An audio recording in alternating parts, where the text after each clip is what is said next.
All right. Okay, I see by the clock on the wall, it is now 3 o'clock on Monday. Time to call the Board of Directors regular meeting agenda. Call a meeting to order. And we are skipping item number 2 on the agenda. Moving on to the Pledge of Allegiance. Would you stand and join me in saluting our nation's flag? Place your hand over your heart and repeat after me. I pledge allegiance to the flag of the United States of America and to the republic for which it stands, one nation under God, indivisible, with liberty and justice for all.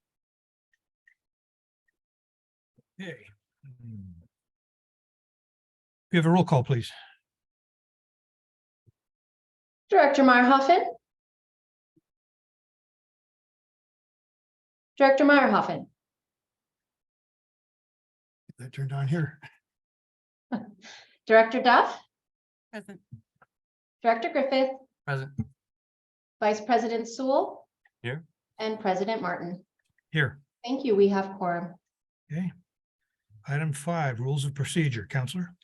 Yes, according to the rules of procedure adopted by the Board of Directors, all noticed meetings are conducted using Rosenberg's Rules of Order as procedural guideline. Directors should refrain from responding directly to public comments at meetings of the board. The president of the board presides at all meetings and decides all points of order and procedure during meetings. The president is responsible for the maintenance of order and decorum at all board meetings. No person should be allowed to speak who has not first been recognized by the board president. No member of the board should speak more than once upon any one subject until every other member of the board wishing to speak on the subject shall have been given an opportunity to speak. No board member shall interfere with the orderly progress of a board meeting, and the board president regulates the amount of time to be dedicated to a particular agenda item. Thank you, Counselor. Public input. This is the opportunity for members of the public to address the board on matters within the board's jurisdiction. Please limit comments to 3 minutes or less. State law prohibits the board from discussing or taking action on any item not listed on the agenda. I see that we have at least one person here who wishes to address the board. President Martin, we have 2 members who would like to address the board. We'll start first with Dave Vaughn. Okay. Mr. Vaughn, you can come up to the podium. President Martin, I believe Mr. Vaughn is here to talk on the ecology item, which I believe is 13. Okay. So we will And hold the your, only member for public comment is Phil Bettencourt.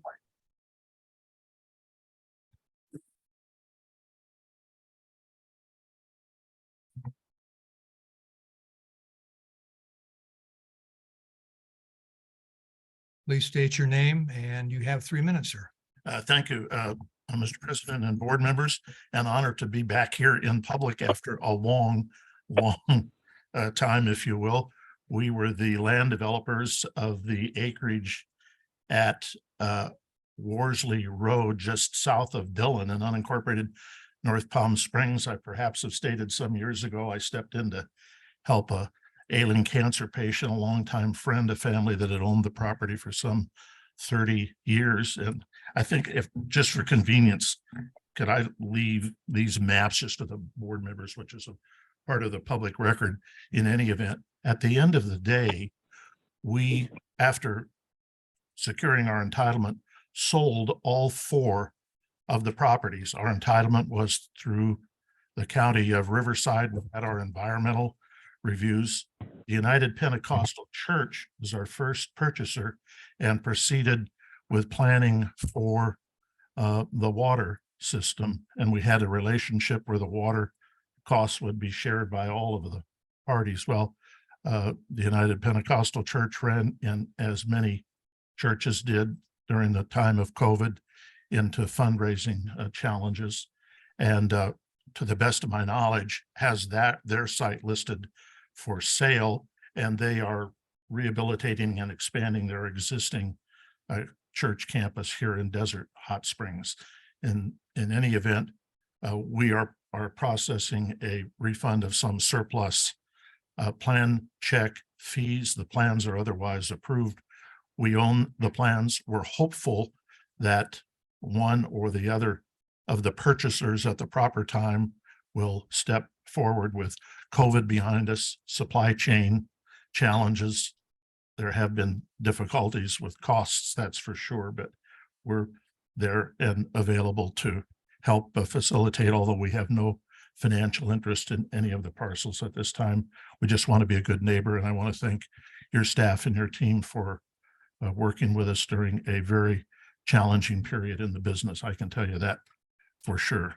And in my civic life, I'm also a commissioner on the Coachella Valley Energy Commission. So now I want to say I feel your pain. I know what public service is like. Thank you very much, Mr. Chair. Thank you, sir.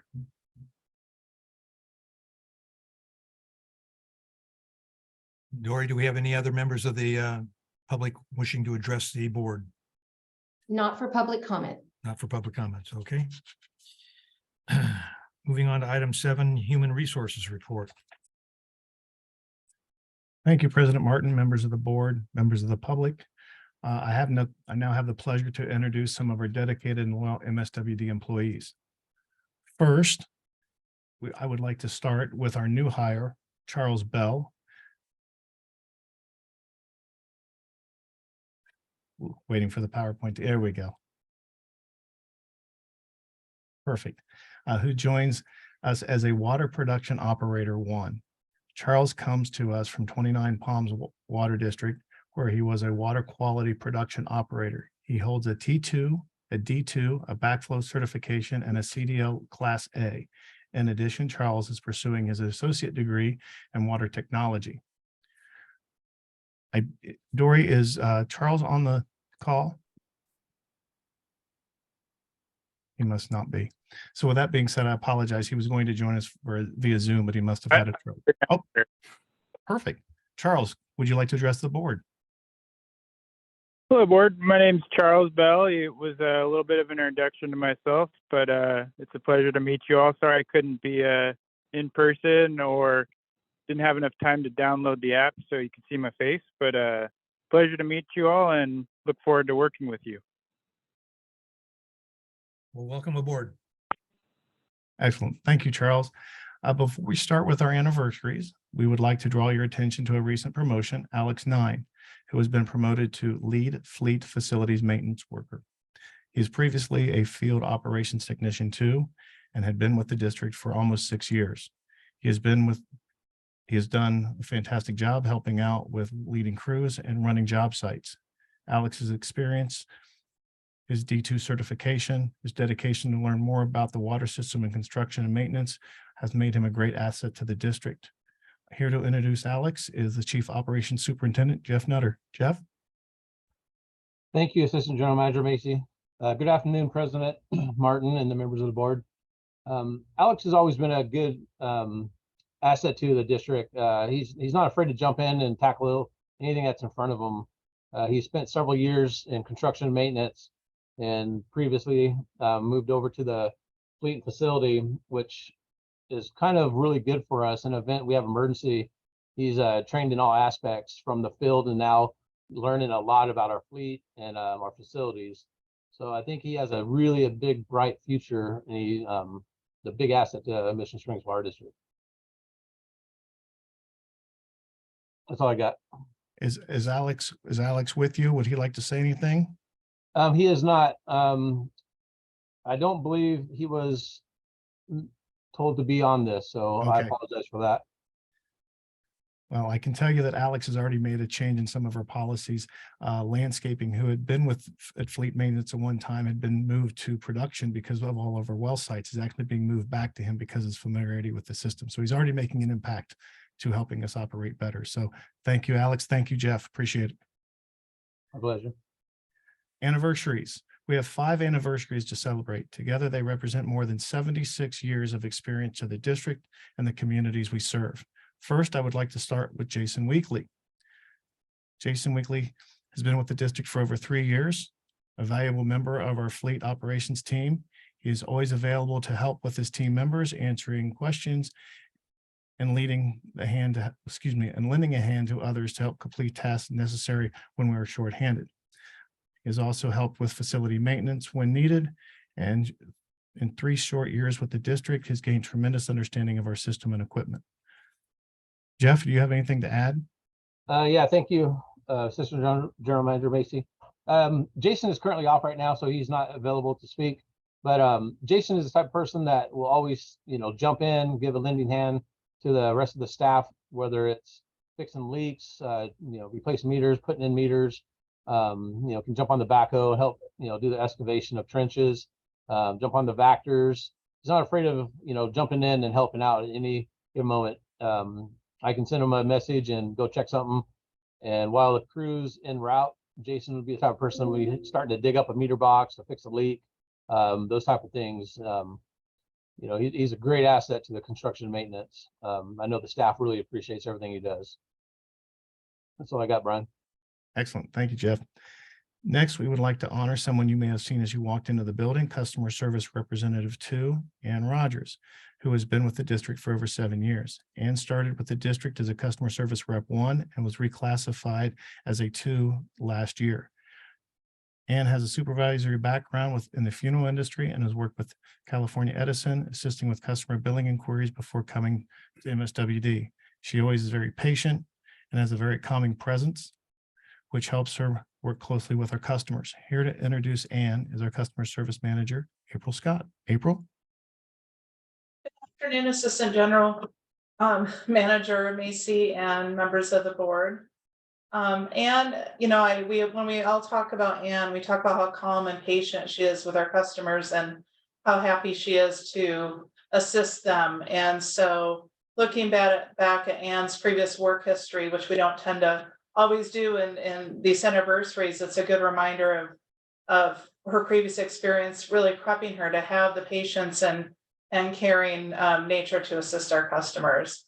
And is very appreciated. She is quick to respond to help other departments. She gets her work done timely and thoroughly. We really appreciate having Ann on board.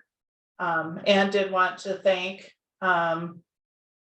General Manager Arden, Assistant General Manager Macy, and members of the board. And she declined to speak today, though. Excellent. Thank you, April. And thank you, Ann. Next, we'd like to honor our purchasing and warehouse specialist, Robert Lopez, who has been with the district for 17 years. Robert is a valued employee who his peers highly respect. He's a very good listener and sought out by his fellow employees for purchasing advice. He says his goal is to make everyone else's job easier and getting them what they need as soon as possible. Here to introduce Robert is Accounting Manager Rachel Pust. Hi, Assistant General Manager Macy. Sorry to Rachel's not in today, so I'll be stepping in to talk about Robert. Robert, if you'd like to come up. Yeah, Robert has been doing a great job for the last several years, and even with all the changes that we've had through the district and management, Robert does his job with a smile on his face. That's one of the things that we can count on about the district is Robert, and he did not fall short with his comment about making sure to make our jobs easier, because he has. And even throughout the last couple of years through COVID, as you know, there was a lot of issues with supply chain and getting things to the district quickly, from sanitation items to basic meters. And he does a great job at collaborating with other departments to ensure that he's on top and making sure that everything gets ordered on time, even with all the constraints that we currently have. And he certainly does a great job for us and for the district. And we appreciate Robert very much. Thank you. Thank you, Arturo. I think I've talked Robert into coming up and saying a couple of words to the board. To the board, just like to say thank you very much for all the opportunities that the district has provided to me and my family. 17 years, when I see 17 years up there, it doesn't really hit me until you see it. And I see that picture with all the gray hair. It changed a lot, but I do thank the district and my coworkers who, we're family. We spend more time with each other than we do our own family. So I'd just like to say thank you to everyone that's helped me get to this point. because I haven't done it by myself. But thank you very much. Happy anniversary. Thank you, Robert. Next, we would like to honor Field Service Representative 2, David Pena, who has been with the district for over 18 years. David is a hard worker with a great attitude, and I'm told he is always willing to share a joke and make his coworkers smile. David has built positive relationships with many customers throughout his years with the district, and he has received very many compliments from customers who have said he's have gone above and beyond to help them with their concerns. Here to introduce David is the Director of Operations, Danny Friend. Danny?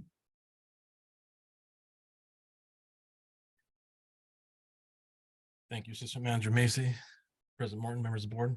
Good afternoon. I would like to reiterate the fact that David does have a great attitude. We've had a lot of bad weekends with a lot of different situations happen. He always comes in happy. Every time I call him in my office to go over something, he always seems to have that same happy face, regardless of what I'm going to say. So some customer interactions, as you know, are challenging. David has always done that with a smile. He conducts himself professionally, the core values of the district: professionalism with respect. David also is a servant attitude and does that with a smile, as I mentioned. Recently, with Don Mathene's retirement, David has stepped up and has been ensuring that most things don't fall through the cracks, which has been a huge help to me. His help's greatly appreciated. David, thank you for your 18 years of hard work and dedication. The district is honored to have you as part of our team, and David would like to say a few words. Thank you.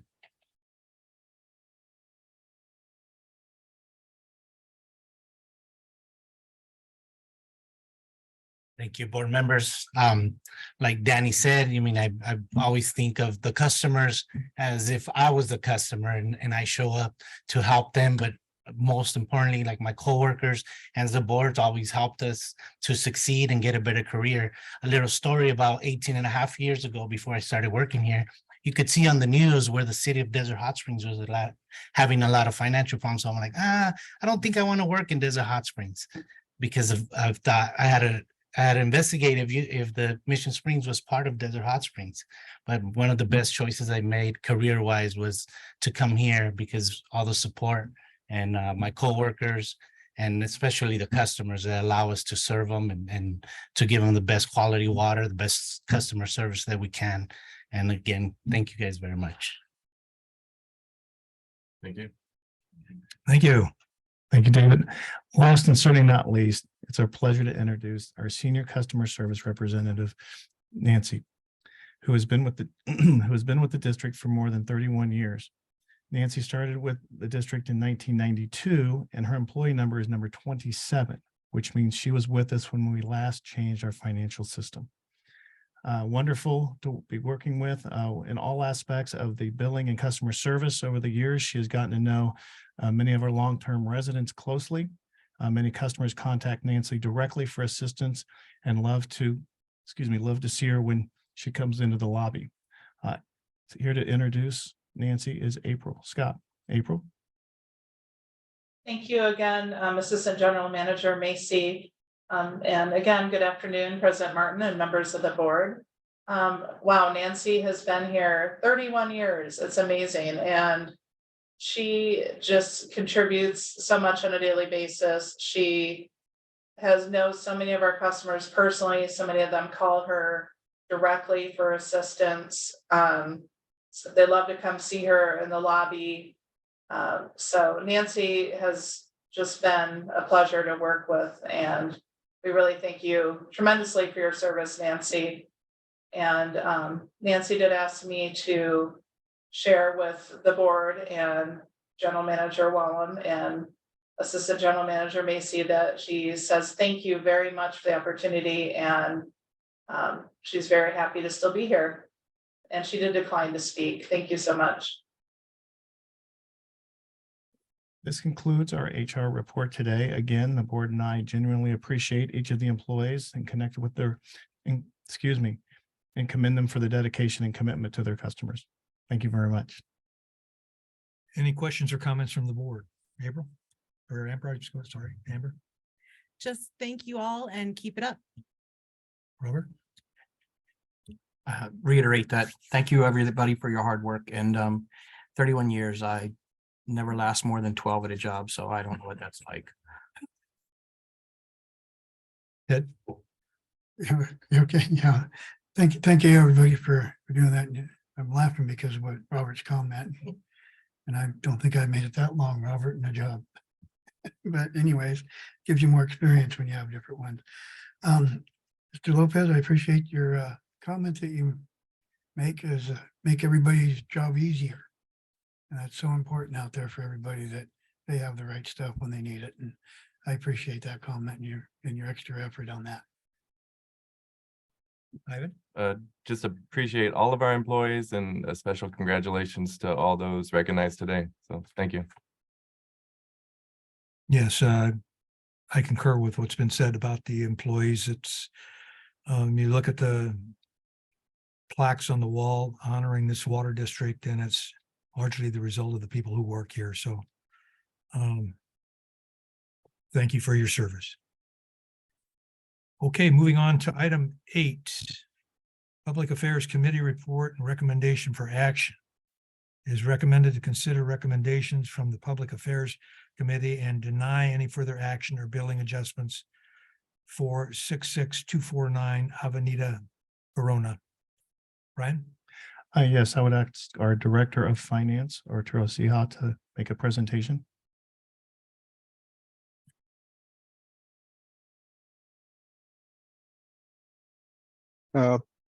Thank you, Assistant General Manager Macy and members of the board. We did have one customer that had an issue with his previous tenant's account in terms of the billing. And as you can imagine, this was happening through the COVID period, which created an issue for them in the balance that was accumulating in the customer account. The Public Affairs Committee did meet on May 3rd to hear out the issue with the customer at that point. And what a summary of the information was that the district had already taken out all late fees on the account, including those going back to when this customer became delinquent. And we also included them in the arrearage money to the state and received another $721. Total late fees that we removed were a little over $3,000. And so the only amounts that were left on the account was the water that was used. In the investigation, we found out that also there was a leak in the property that probably created some of the balances, the accumulation of the large balances on the account. And we did reach out to the customer, reach out to the tenant, alerting them that there was a leak and to try to get on top of that so that we could help them that way, in addition to removing those late fees. And also recently, the new tenant had that same issue. They did contact the owner, and that leak was just corrected in March. So the new tenant will not have that issue. But that's basically what the result of the information. We did reach out.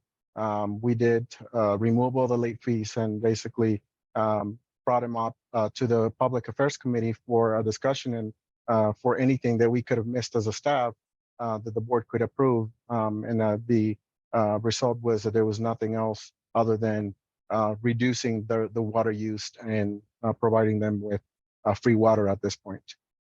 That's all I have. Okay. Ted, any questions or comments? I was at the meeting and I was in the background, couldn't participate actually. I just don't know what more the district could do for this gentleman.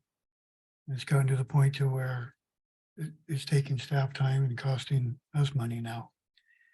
So I think this gentleman's been treated more than fairly. Okay, thank you. Ivan? Sure. I agree with Arturo, just that I think COVID and the leak itself really exacerbated the amounts. But I think our staff did a great job reaching out to both him and the tenant He stated multiple times that he was aware that he was responsible should his tenant not pay. And again, I think we did just about everything we could to help. So. Okay. Amber? No questions. Thank Okay. you. Robert? I'll just reiterate some things that I did say at that meeting. There was over $3,800 in relief for this individual. Over 3,000 in late fees. We did get state arrears funding that paid some of that, and then the balance was just water usage. One of the issues, if you look at the timeline, was that there was a water leak that was known by the tenant. And when I asked this individual, was it fixed? He said, yes, just recently. So if you look at the timeline, you have about 2 years of water leak that was never addressed. And basically, the bottom line is that Prop 218 does limit what we can do. We cannot subsidize people's water and have other ratepayers pay that. And so therefore, our hands are really tied. I think the staff did a great job. There was a lot of communication. And he did say he just wanted us to make an exception due to special circumstances, which obviously we cannot do. So Director Sewell and I, we are on the Public Affairs Committee, and our recommendation was that we turn down the appeal and that the owner is responsible for this and they can work out a payment plan. So. Okay. And with that, I will entertain a motion to deny the complainant's request and not take any further action or billing adjustments for 66249 Avenida Burano. Do I hear a motion? I'll move. Okay, do I hear a second? Second. And do we have a motion, a second? Can I have a roll call vote? There's no public comment. I'm sorry? There's no public comment on. Okay, thank you. Correct, Dory, no public comment. I believe the customer is on the line. Mr. Ree, is there anything you would like to add?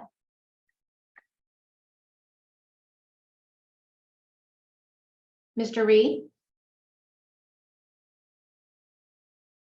I'll take that as a no. Is there anyone else that would like to make a public comment on this item? Please use the raise hand feature. That is *9 if you're appearing by phone.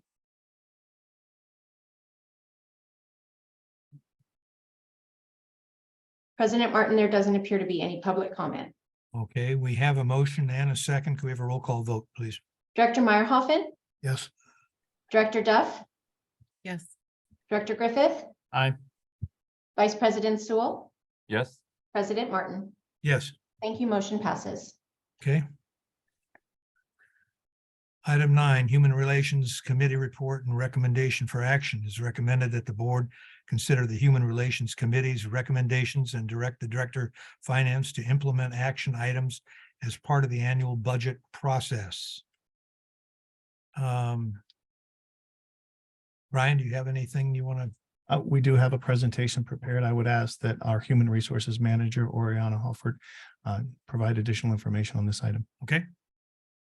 Good afternoon, President Martin and members of the board. I'll start my presentation by sharing my screen. Give me 1 second.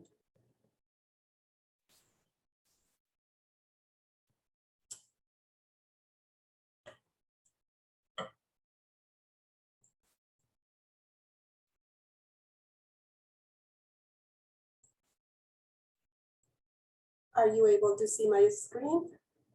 No.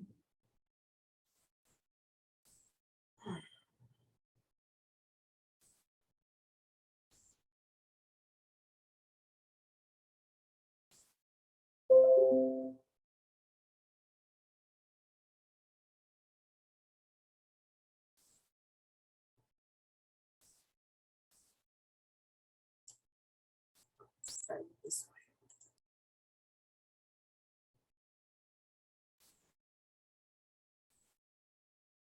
How about now? Yes. I think if I try to do the presentation format, it just doesn't share it. So I'll make it as big as possible. Okay. So a little bit of background. Each year, the Human Relations Committee comprised of 2 members of the board. This year it was Vice President Sewell and President Martin. 2 members of the board, the general manager, the assistant general manager, the director of finance, the director of operations, and myself meet to discuss ways of improving competitiveness with surrounding water districts relative to compensation and benefits. This year, the Human Relations Committee met on April 20th, and staff identified 3 items for consideration by the HR committee. Those items are on the screen. And I would like to go one by one, if that's okay. The first one is the cost of living adjustment. This year compared to last year, there is a 4.2% cost of living increase. This is based on our San Bernardino, Riverside, Ontario CPI. And that is a 4.2% with a fiscal impact of $214,569 for the fiscal year 2023-2024. Are there any questions on this item?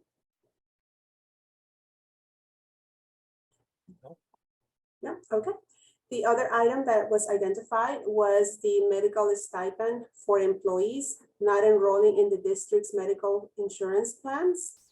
The district is proposing a $500 a month stipend in lieu of medical benefits.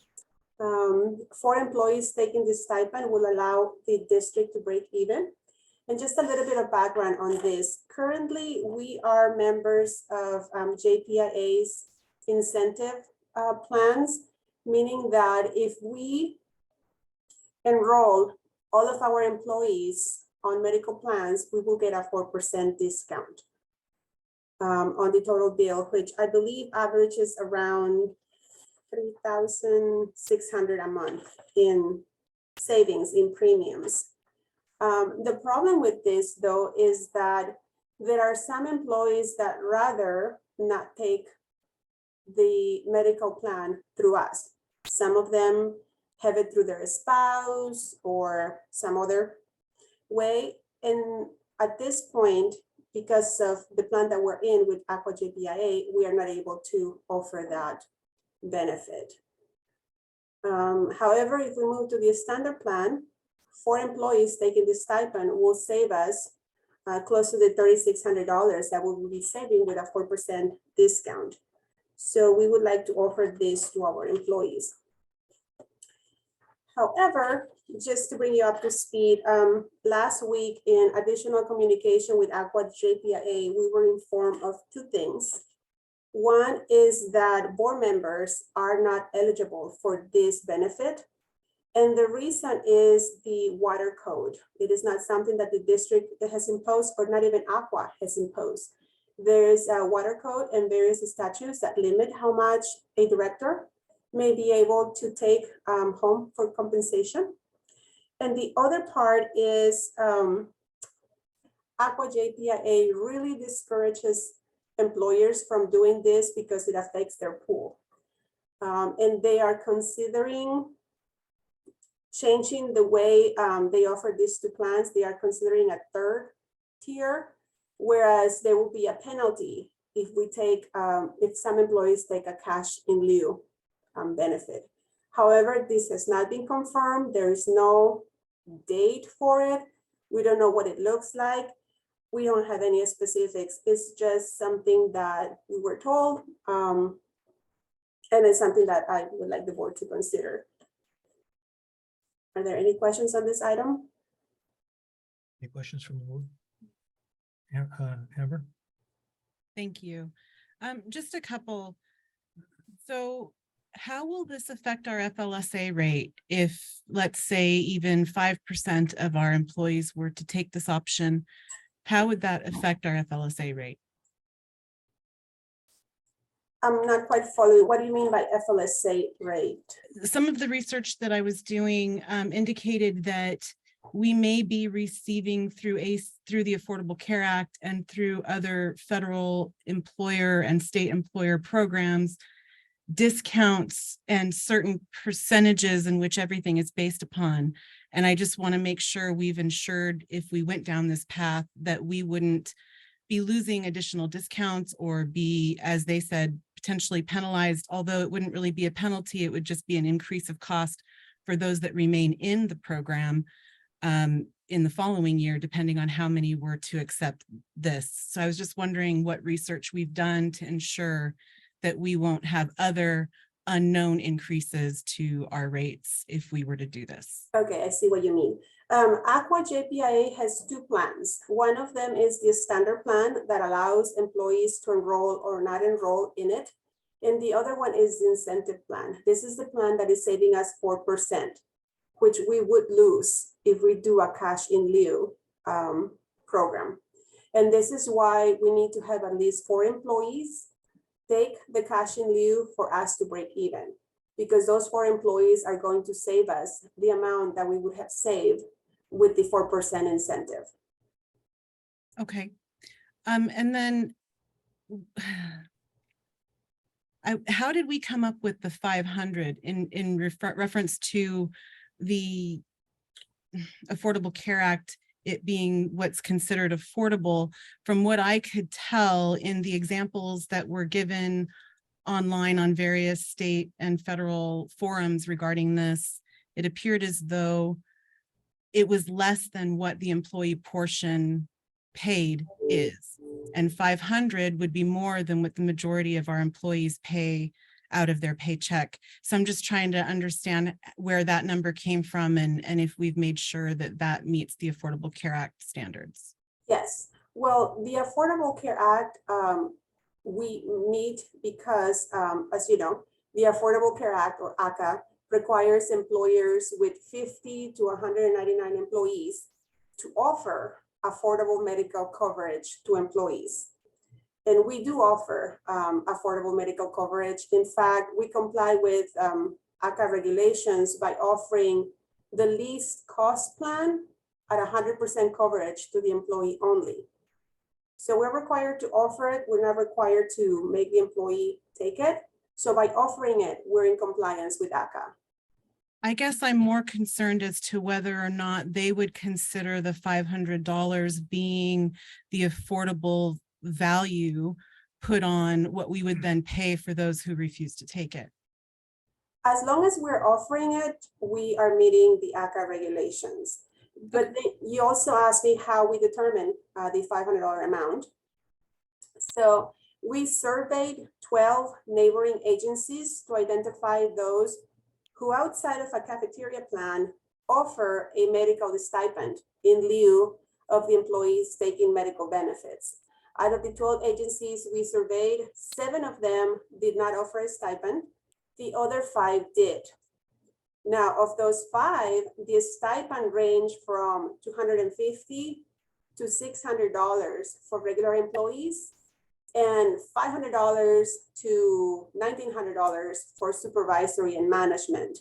So we took into consideration the cost of the least cost plan to us, which is $750, and how much the cost of the incentive rate would be, and determined that $500 was in line with other agencies, ACA compliant, and still benefited employees and the district.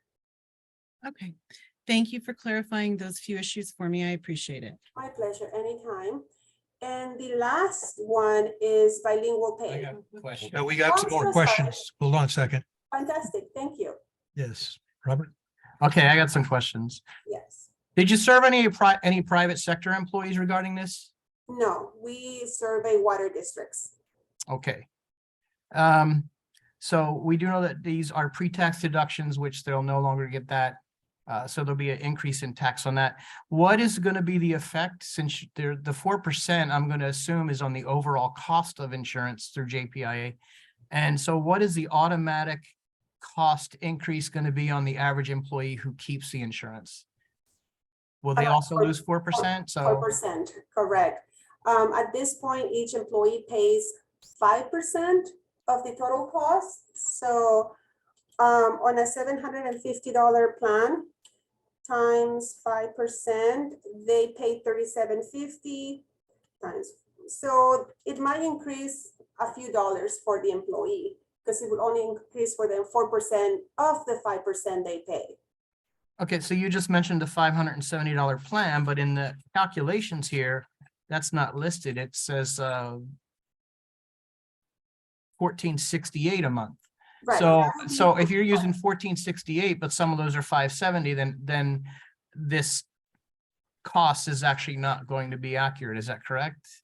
It all depends. Some employees take the one party, which is the 750. Some employees take the two party, which is the 1,468. And some employees have the family plan, which is around $2,500. So the average being the two party will be 1,468. Okay, and then I know we have some simple numbers in here, but in addition, if we're paying this $500, we're actually going to have to pay 7.65% on top of that as in for FICA, correct? That may be a question for Arturo. Arturo, are you able to step in on this? I am, and yes, that is correct, Director Griffin.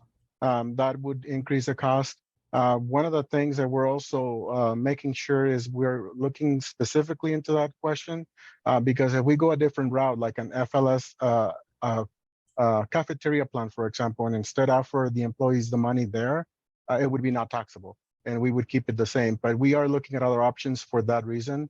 This is just to keep the ball rolling in terms of offering that stipend to the employees before we determine all of those factors, because you're asking very good questions, and those are the questions you should be asking. So thank you. So just don't go anywhere, because now you brought up something else. So if you're talking a cafeteria plan, that's where you offer the money and then we get to use that however we want towards our health insurance, correct? Correct. And so that would then apply to everybody across the board. Correct.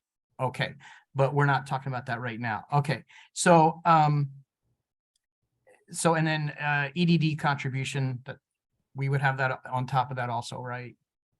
Yes, anything, it's part of your wages as any other revenue to you. And then lastly, I had it and it kind of slipped. Oh, so is this going to be paid out as, say, because this is a bulk amount, so it's not going to go in as an hourly amount or anything like that. Would it be paid out as such as like a bonus or something? And then, yes. So when they do bonuses, is there not an automatic increased taxable amount withheld from that? Correct, and that's a trade-off in choosing to go this route for one employee who chooses it. They're gonna get, the trade-off for that $500 is actually going to be what, 450, let's say, but that is a trade-off because all of it will be taxable. Okay, thank you. That's all the questions I have right now. Ted? Yes, just so the board knows, I brought this idea before Arden for selfish reasons because I have two medical insurances already. And I heard that this $500 siphon, instead of taking the insurance, was happening at another water district. So this has been done before at one of our other water districts close to us. The other thing is this helps when it comes time for a new hire, where they want to go. So this extra benefit, I think, goes in our favor, goes in the favor of the of those employees who want to do it. I'm hung out to dry, but that's okay. I'm glad the employees are getting it. Okay. Ivan? I appreciate the additional questions and some things I don't think we thought of originally. I did want to confirm that any of the employees that want to take this stipend, they do have to prove that they are already covered with another insurance plan. That is correct. That is something that we will have to verify just to remain ACA compliant. Okay, and then I know that we've said there's 4 employees willing to do this. Were all 4 of those, I guess, coming to the HR, were they making the request, or was it more a request of maybe one and then the others were? It was requested by one employee at the employee request meeting, but as we talk more about it, we know of a few employees that they raise their hands because they are double covered too, and it does them no good. So this will be a welcome income to them. And is that 4 employees a pretty firm number, or are there possibly more? I am hoping there are more. We do have a limit of 25% of the number of employees that can be enrolled in this. That's about 12 or 13 employees. So I am hoping, I think when we did a very, very informal survey, we were identifying 6. So I am hoping there will be more. Thank you. I have no questions. Are there any members of the public that wish to weigh in on this item? I don't see any hands raised here. Any members of the public on the phone, Dory?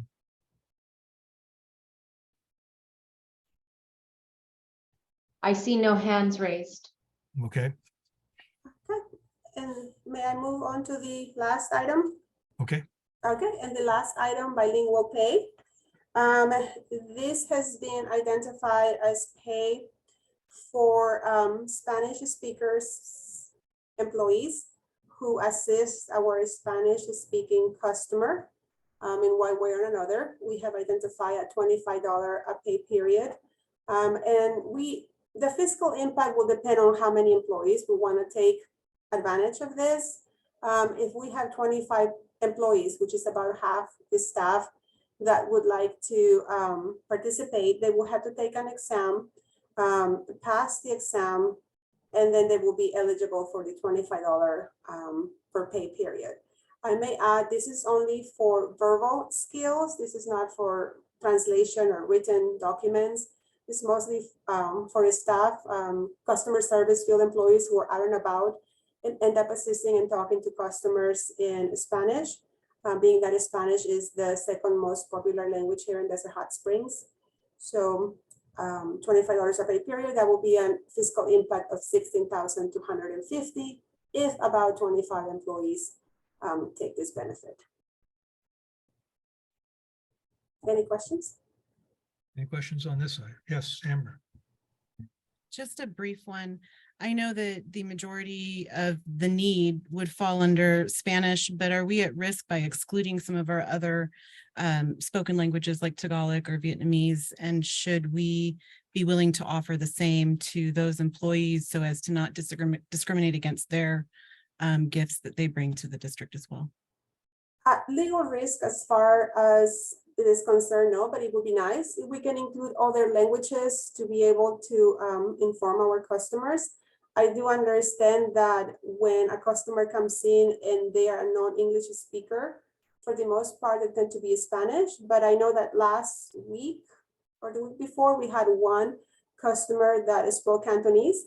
So that was, we have other customers that speak other languages. So if the board is inclined to include other languages as well, that would be fantastic.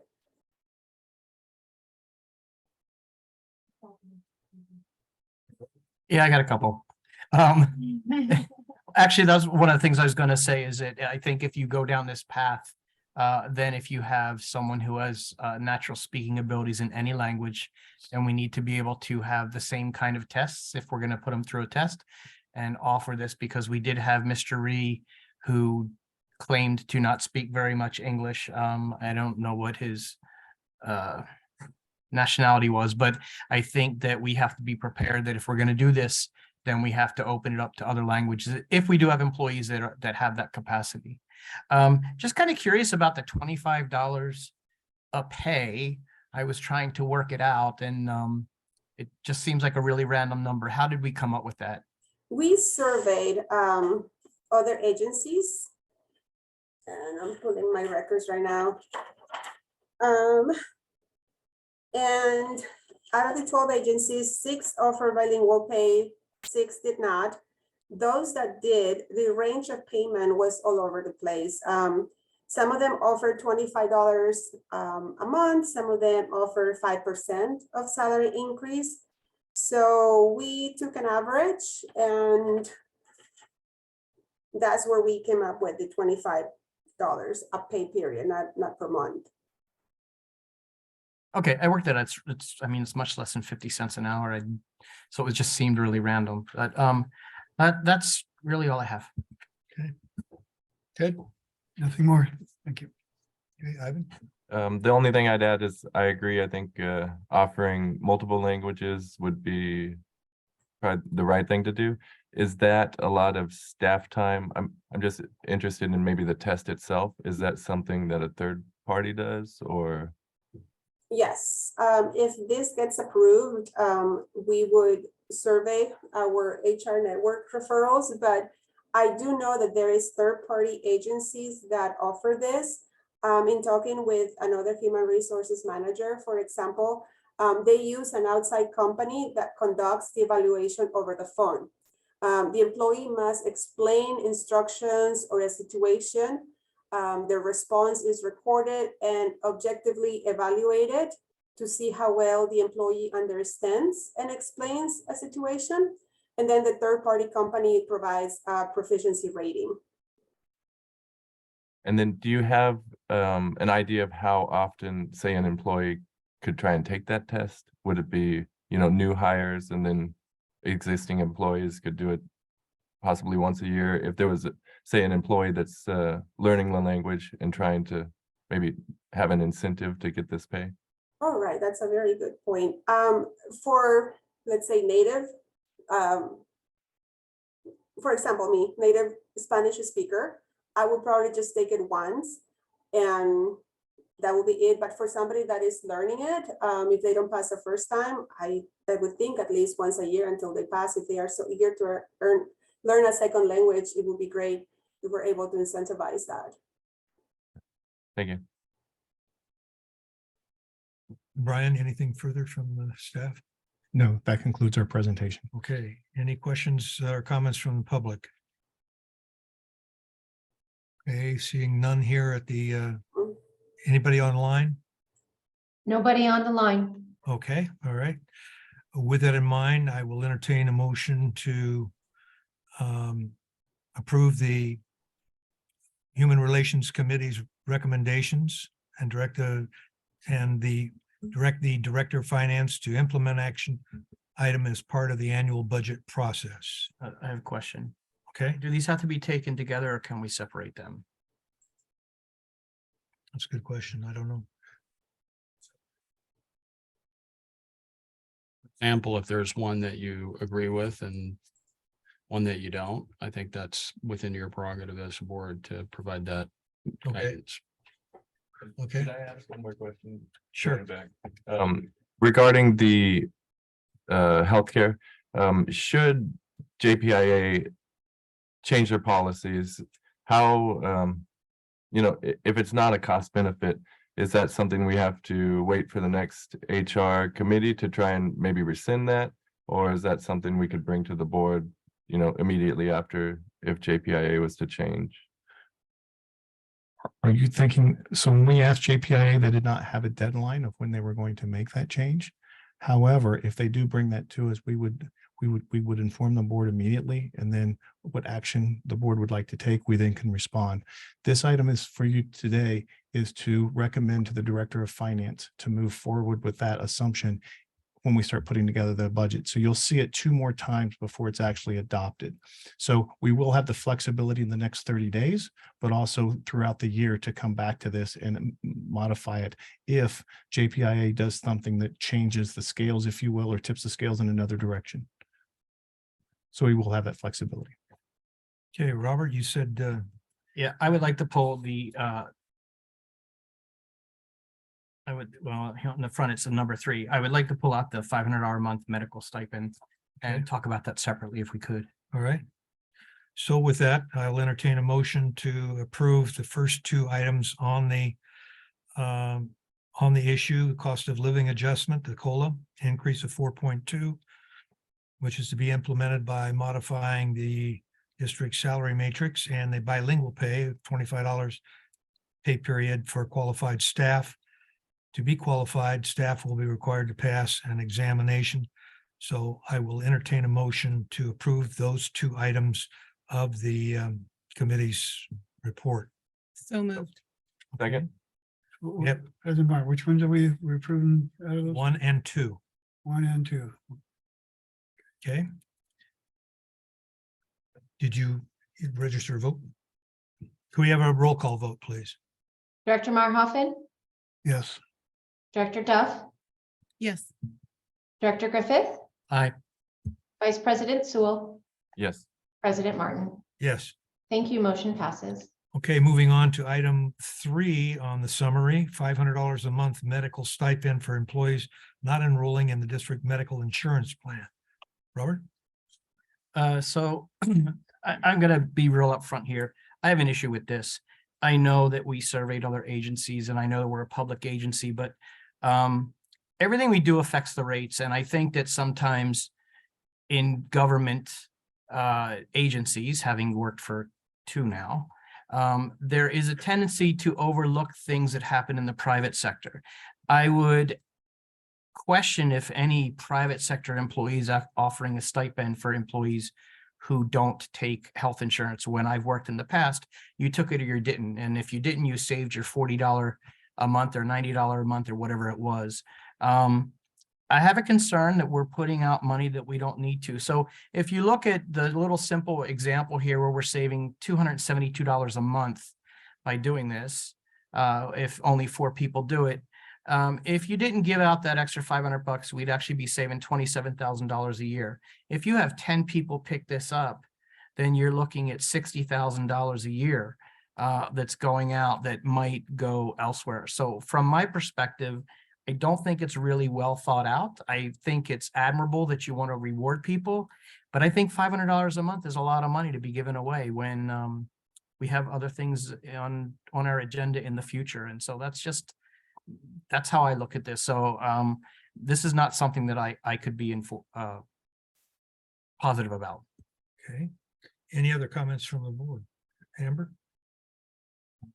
Just briefly, I don't want to repeat what Director Griffith has said, but I am concerned. The examples that in my research, it was very apparent that they made sure that the amount in lieu was less than what the average employee had deducted from their check.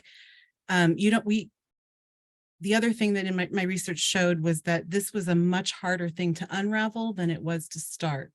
So I think because we've had so many questions in this brief discussion, I think that if we were to have this brought back to us at a later date with much more research put into it and more clearer idea, not just for us, but for the fellow employees on the plan as to what potentially that will increase their out-of-pocket costs in the future if we made that move. So I too would be unable to support this one at this time. Okay.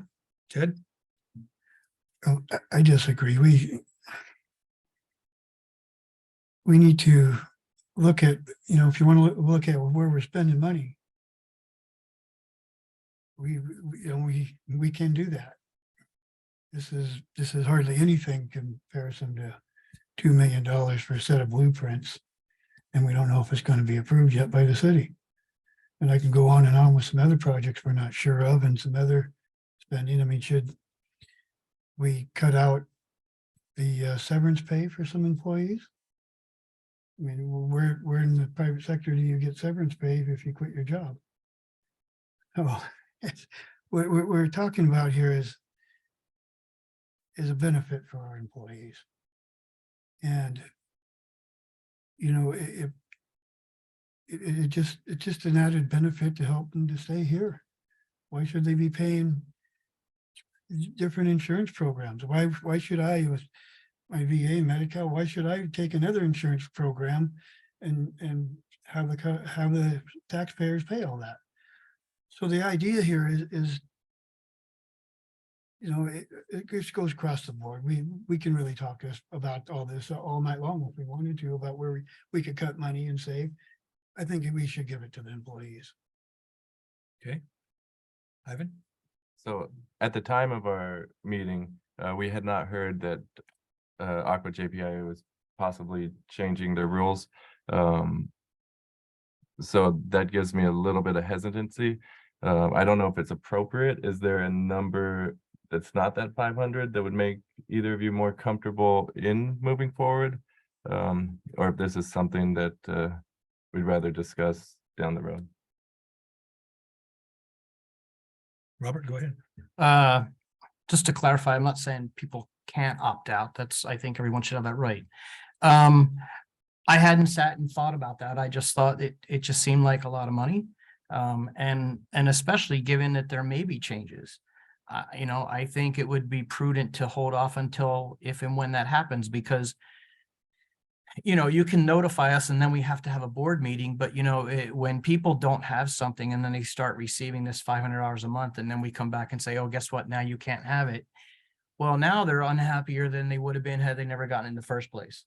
I think if you've got that on the horizon, I don't think it's prudent to consider it until you have the facts to make an appropriate decision. That's kind of how I look at it. If they come back and say it's going to be this, and you say, well, it's not going to kill us to give $100 or $200 or something like that. But if they're going to make changes that are punitive towards us, I'd rather just take the hit, the 4% hit, and go from there. Anything further? Okay. With that, I will entertain a motion to approve the $500 a month medical stipend for employees not enrolling in the district medical insurance plan. Is there a second? I'll second it. Okay, we have motion and a second. Can we have a roll call vote? Director Meyerhoffen, Yes. Director Duff, No. Director Griffith, No, Vice President Sewell, No. President Martin. Yes. Motion does not pass. Okay.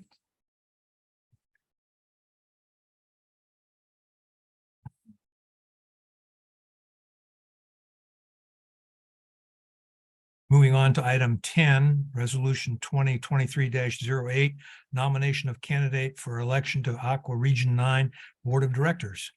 It is recommended to adopt resolution 2023-08 and nominating Director Amber Duff for a board member of the Aqua Region 9. Okay.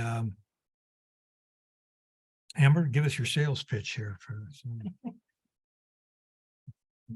I wouldn't say that I have a sales pitch.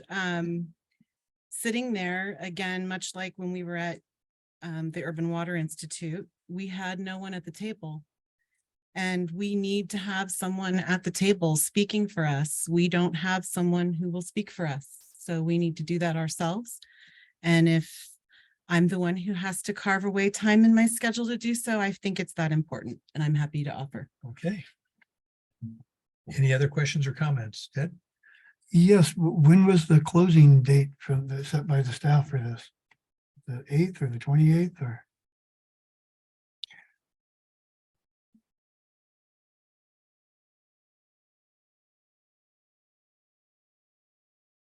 Assistant General Manager. Yeah, I was Macy, gonna can say- jump in there. Would you mind?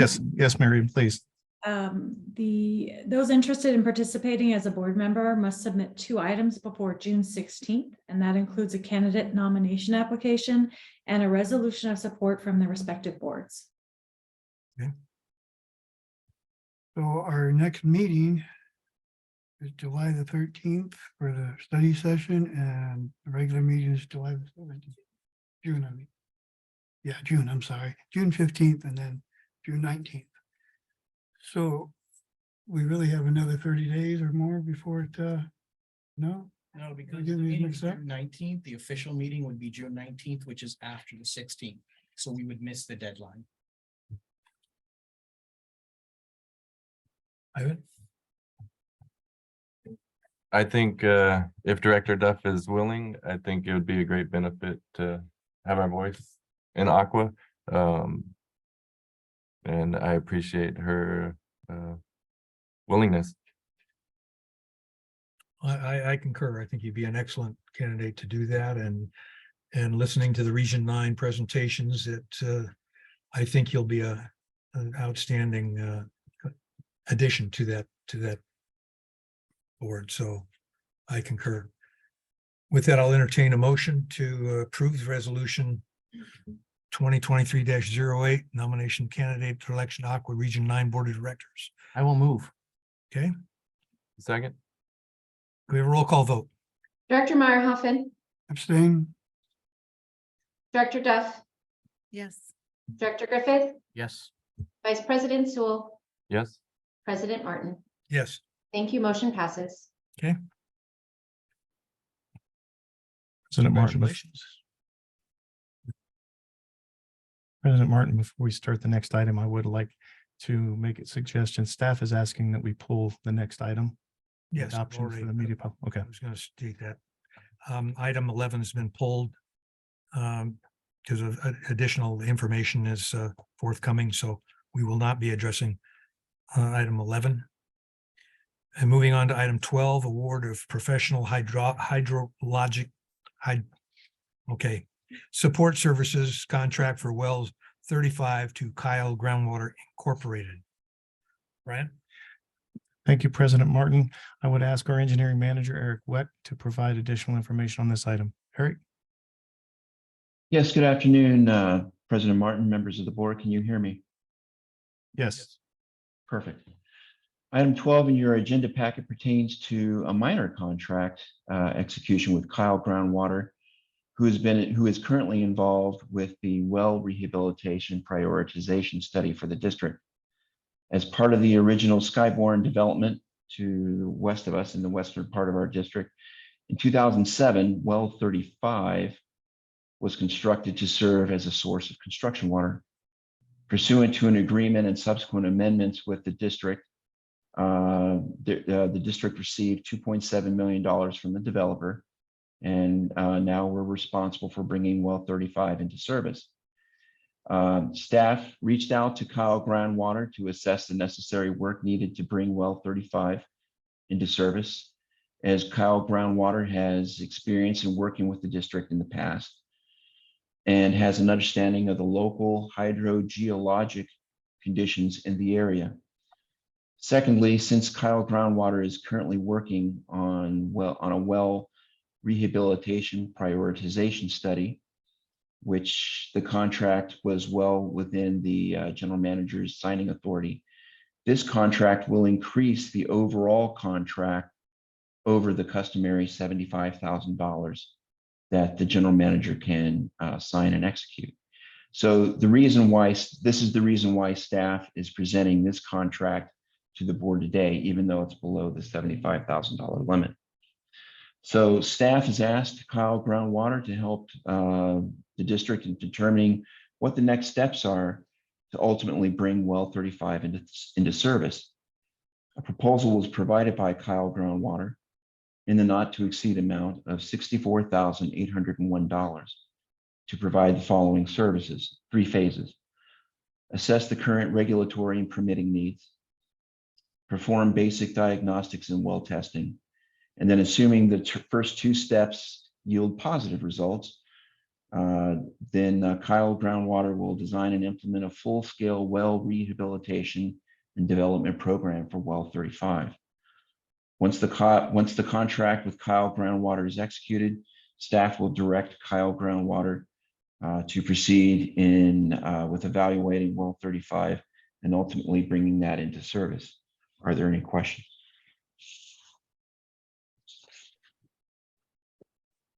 Thank you for this presentation. You provided pretty much all the facts that I needed. One quick question. Obviously, this is just the very beginning, and we foresee this entire project to stay within the 2.7 we've received from Skyborne. 2.7 million. Thank you, ma'am. $2.7 million is only attributed to well 35. Off the top of my head, I don't recall what the other numbers were, but well 34 has a deposit that was given to us by the developer, and I think there was a third category. So $2.7 million figure is attributable only to well 35. To that question, if for any reason any of these 3 projects go over what has been given to us in escrow, we do have the ability to go back to Skyborne, the developer, and ask for more additional funds. So we do have the ability to ask for more funds if by the time we get to construction, it costs more. I loved that statement. Thank you very much. Robert? Good. Why are all these wells always put together in the same? How come they're not put into separate bids that are presented to us separately for? Because it's all. As far as construction or from a construction perspective? So what we're doing now is we're actually rehabbing the well and bringing it into service. when we actually go out to start actually doing the work and bringing it into service and have a contractor on site, that will come to you as a specific item. In the next 30 days, I believe we're bringing well 34 to you. We're going to be rehabbing that well as well, and that's going to go out. So when these wells are being rehabbed as part of a CIP program that's been scheduled, we do bring it to you. Others that we're dealing with have been, it's not a full rehab, or there's been small modifications or a pump or something has gone wrong, and it's something that we do under our emergency or operations contract. But the projects that are specific like this, that are all encompassing, and we do bring to the board. So what we're talking about now is just the professional services to provide the bidding information so we can put together the bid document, so we can bring it to you as a document and with quotes from contractors. So right now, we're approving the bid process, not the actual. You're providing a contract so we can hire a design consultant, or in this case, a hydrogeologist, that will allow us to provide specifications so we can go out to bid and put together a bid specification. Okay, thank you. Evan? Okay, any questions or comments from the public?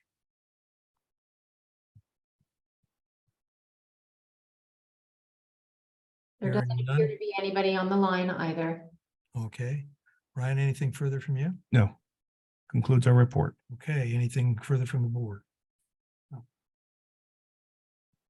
All right, award of professional hydraulic support services contract for well 35 to Kyle Groundwater Incorporated. Do I hear a motion to approve? So moved. Second. We have a motion and a second. Could I get a roll call vote, please? Director Meyerhoffen, Yes. Director Duff, Yes. Director Griffith, Aye. Vice President Sewell, Yes. President Martin. Yes. Thank you. Motion passes. Okay. Item 13, award of contract with Ecology Auto Parts Incorporated for hauling of subclass B biosolids, grit, and screening off-site. Brian? Thank you, President Martin. During the MSWD board meeting held on February 20th, 2023, MSWD board directed the general manager to negotiate a contract with Denali Water Solutions for hauling services. The contract brought to the board had no changes to our standard professional services agreement, which is consistent with the submittals that we've received both from Denali and Ecology Auto Parts.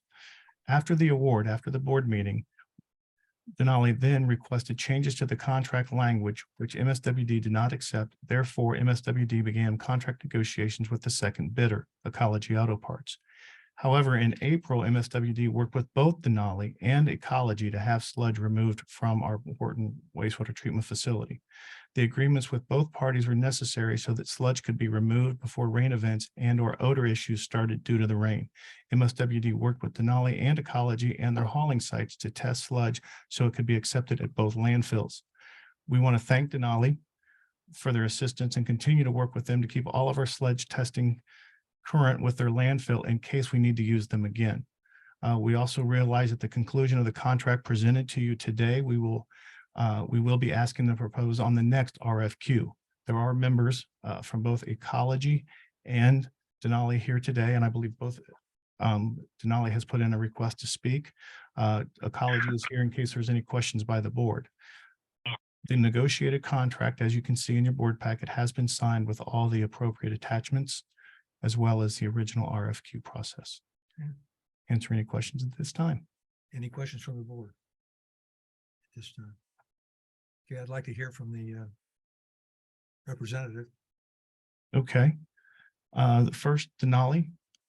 I do not have your speaking card, and I know your last name is Vaughn. I'm sorry. Dave Vaughn. Welcome. Good afternoon, Mr. President, members of the board, staff. It's a pleasure to be here today. It's also a pleasure to listen to the board's approach and leadership's approach to employee culture. It's really neat to see, jurisdictions take really that kind of value in their employees and really award them and recognize them for jobs well done. So congratulations and thank you for doing that. You don't get to see a lot of that, and it's nice to see. So today I'm just really here having a few comments. As I spoke with Mr. Macy previous to the meeting, we were in good faith negotiations with the jurisdiction, with the water district. And in March of 23rd, we received an email from staff or from attorneys, your attorneys, stating that they were good with the changes that were proposed and to send 2 executed copies, wet signatures from Denali. We sent those and the district went radio silent and we not hear anything from that point on. We've made several calls and contacts. And again, we recognize that it's the district's prerogative to make decisions on these type of contracts. And this is, I'm not up here to sling mud or to do any of that, but I will tell you that the communication levels for us, we felt as though we had won the bid. We did. We entered into negotiations for some item changes. We did that. We weren't told at any time that we were told that once you signed a contract or once you submitted the RFP, the water district wouldn't entertain any changes. They entertained some changes. We provided those forward in good faith negotiations. And here we are today, we're going to ecology. That being said, we do appreciate Mr. Macy's comments. We did enjoy helping out the district, recognizing that there was a lot of work to get done to get, I think we hauled something north of 17 loads for you guys in collection and coordination with ecology to help you guys get caught up before wet weather. So with that, that concludes my comments and happy to answer any questions. Okay, any questions from the board? Ed? I'm sorry for the confusion. I know it must be frustrating for you. I've seen situations like this before, only with developers. So I know it's frustrating. I'm sorry. I appreciate that. Ivan? Comments. Thank you. Amber? I too appreciate your comments, and I also appreciate the integrity of your company for showing up when we needed you in spite of what was going on. So I wanted to recognize that in return. Thank you. Thank you. Derek. Robert? You got to stop letting her go first because I don't have anything to say. So pretty much got to echo exactly what Director Duff said. Thank you. Really appreciate your help, and don't know all the details, but nice of you to show up today for the explanation. I really appreciate it. Thank you, Director. Appreciate the time. Any other questions or comments from the public? I do have 2 callers that have unmuted themselves. The phone number ending in 0312. Do you care to make public comment on this item? No, I don't think that's necessary at this time. Thank you. Thank you. Pamela, you've unmuted your mic. Did you care to make public comment on this item? Yes, I'm not sure if this question is appropriate, but again, the sludge is going into landfills, and I think there was some discussion maybe back in the previous board meetings as to where the sludge is going. Now, I have recently heard of a story where sludge was being made into fertilizer, and some crops was used on crops that were in very bad shape. So I don't know if we're allowed to find out where the sludge is going, and I think that was the issue before, but there is some concern that I do have about this. Okay. Any comments from Brian from management? Regardless of which firm or which contractor we use, they're both going into landfills at this point. However, the staff is working with several of our consultants to come up with other alternatives to hauling to a landfill and disposing it in that manner. Okay. With that, I will entertain a motion to the award of the contract with Ecology Auto Parts Incorporated for hauling subclass B bio solids grit and screening off-site. Do I hear a motion? Oh, I'm sorry. The Ecology want to speak on the item? But they are here if you have any questions regarding their company. I know in the past, Director Meyerhoffen has asked for our contractors to show up. So if you do have any questions, this is your opportunity. No, I appreciate you guys showing up. Apparently we're going to use Denali to do some testing for us. Is that it? No, we're going to continue to work with Denali to make sure that our sludge is tested for their landfill for use on that we're discharging their landfill. Okay. Their disposal in their landfill. So if something does happen, we can still turn to them and use them similar to we did here in an emergency situation. Okay. But moving forward, at least for the next couple of years, it's going to be Ecology. Ecology, and I don't have a problem. Lee says he was happy with Ecology and he's the guy in charge over there. So we'll go ahead and go with that. And if the young lady's still on the phone during my director's comments, I'll comment on your sludge problem and using it for fertilizer. Thank you. Anything further? In our previous discussions, for the first time we were discussing this contract option, there was some concern over Ecology's current legal issues that they were having, which were clarified for us as far as the types. But with that being said, you being here today, you saw the importance we put on our employees and their safety and the necessity to ensure a good working environment for them. And those that we work with, we expect to have the same. And so we are looking forward to seeing that same culture in your company with your workers as we expect in ours. Thank you. Okay. Robert?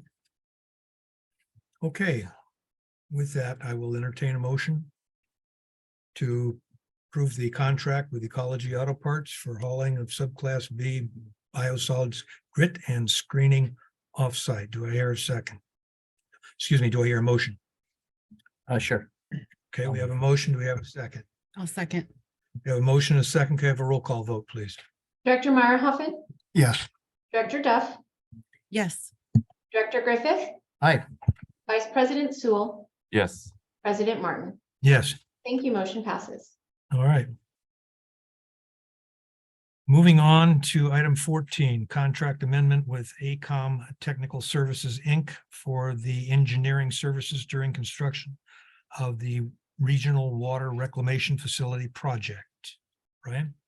Thank you, President Martin. I will ask our engineering manager, Eric Weck, to provide additional information on this item. Thank you, Assistant General Manager Macy. Good afternoon, President Martin, members of the board. Item 14 in your agenda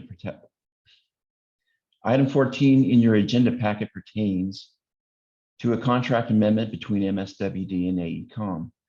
The contract amendment supplements the original contract and adds $378,774 to cover tasks 6 through 9 in their scope of work and cost proposal. And I believe that was attached with the staff report.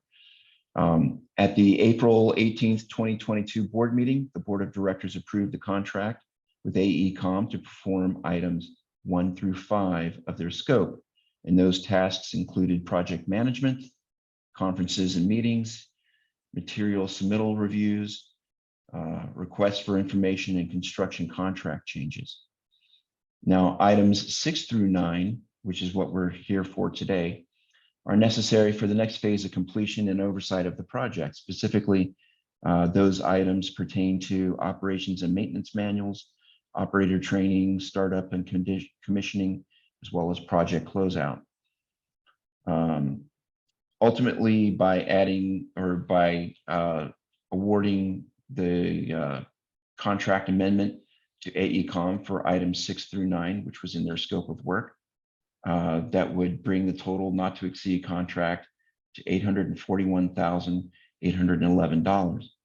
Now, originally, MSWD elected to only approve tasks 1 through 5 only, with the expectation that an amendment for the subsequent tasks 6 through 9, which was necessary for today, would be necessary, and this agenda item addresses. This contract amendment between MSWD and AECOM is within the contract budget for the project. Are there any questions? Any questions from the board? Ted? No. Robert? I'm just kind of curious. So you have nine tasks for a job. Any reason why we just didn't bid and do the contract for all 9 all at once?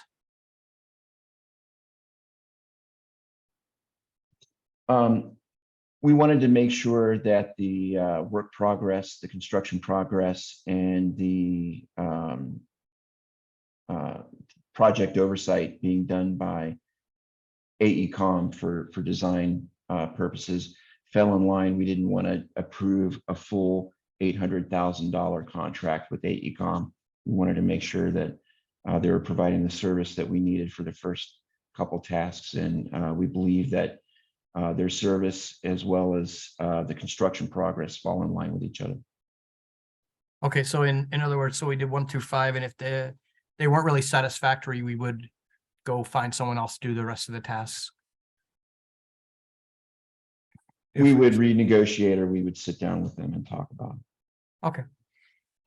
It was really more of an amount. The tasks were in addition to, the amount was such that there was overlap between their services and some of TKE services as it relates to construction management. So we didn't feel that we needed to obligate the entire 800,000 at the time. So that's why we only did a specific amount and for specific tasks. But as we've gone through the project, we've had some additions. The third train, for example, we asked AECOM to go ahead and design since we had the funding and things of that nature. So there have been some things within the existing contract that we've added to that's caused our total amount to go to the $1,000 that was previously asked for. Thank you, sir. Just a couple questions on this one. And you know how I am with the numbers matching from page to page, right? So on the first page, it says not, an increase of 378,774, not to exceed 841,822. But on the page that's going to be signed, it says $463,048. And then the final number is the same. Can you explain to me the difference in those two numbers, or is it just a typo, or was that extra 100,000 from the first portion? I'm just a little confused on that. I believe tasks 1 through 5 were $463,048. That was for the first part.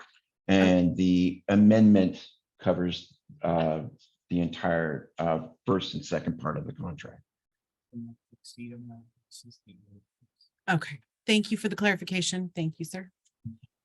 Okay. With that, I'll entertain a motion. I'll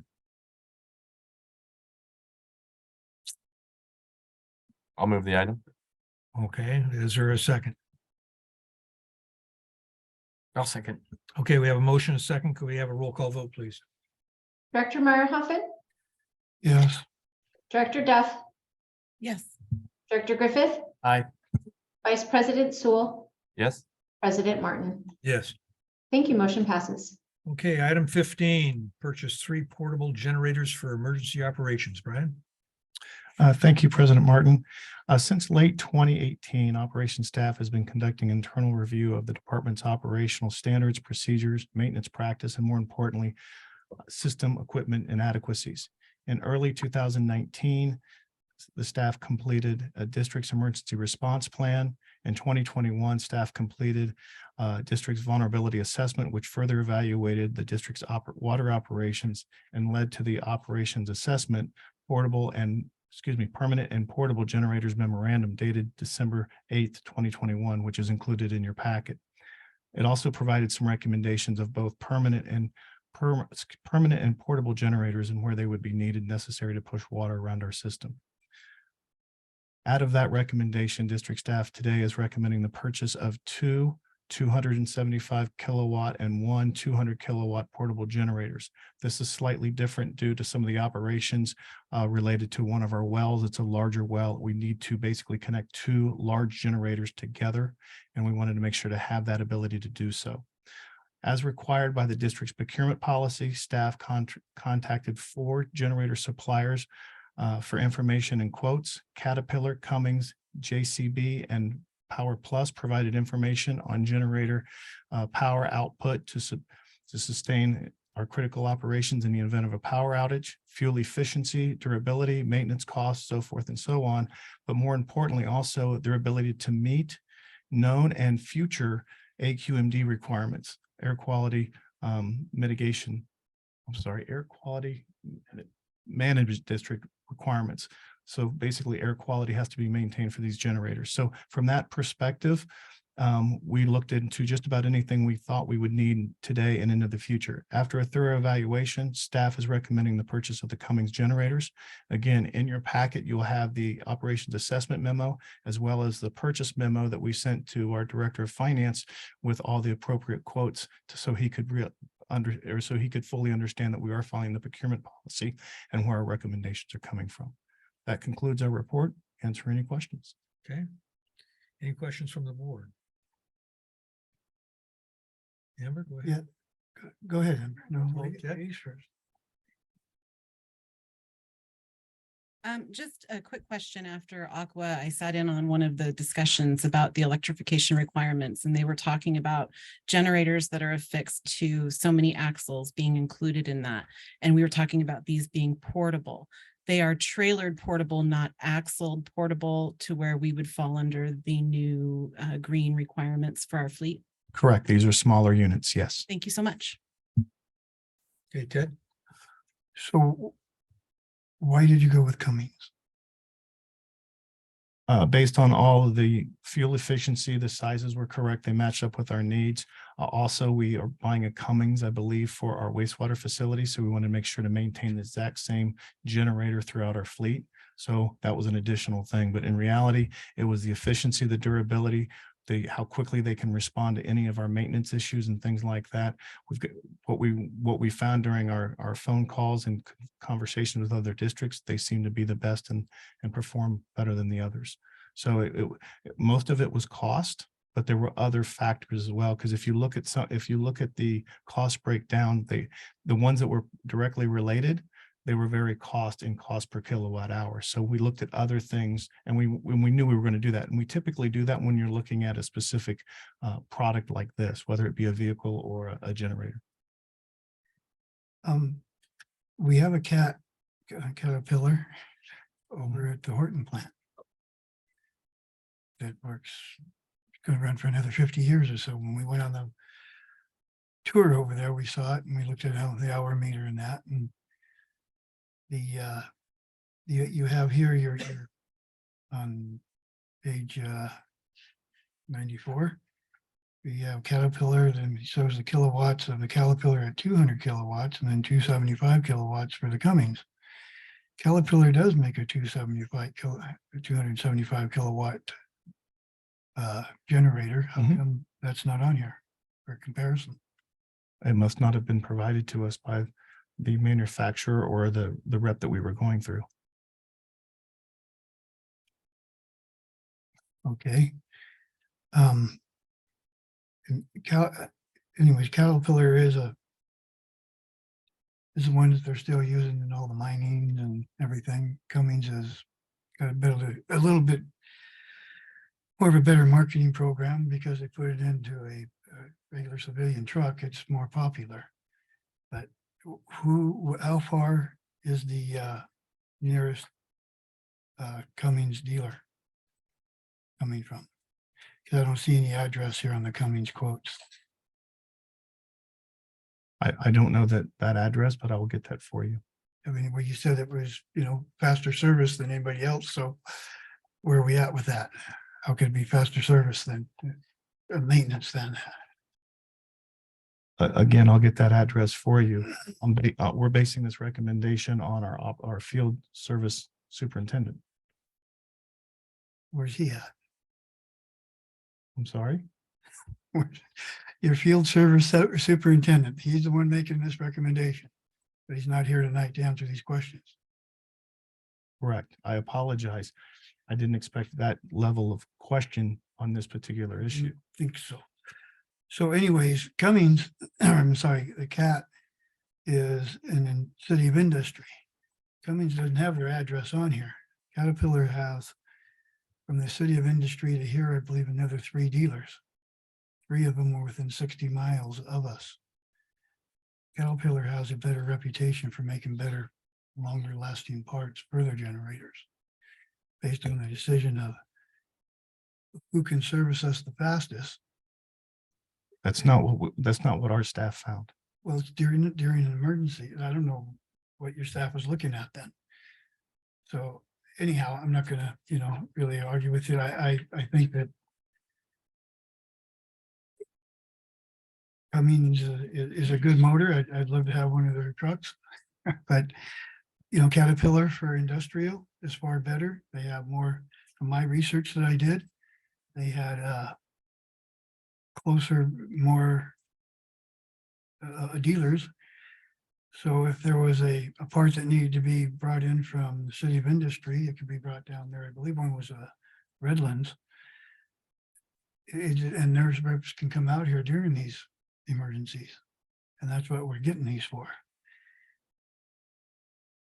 The other question is, why do we need two generators? I understand for the power there at the well site, but if we're going to have a portable generator, I've never known the electric to be turned off here more than a day.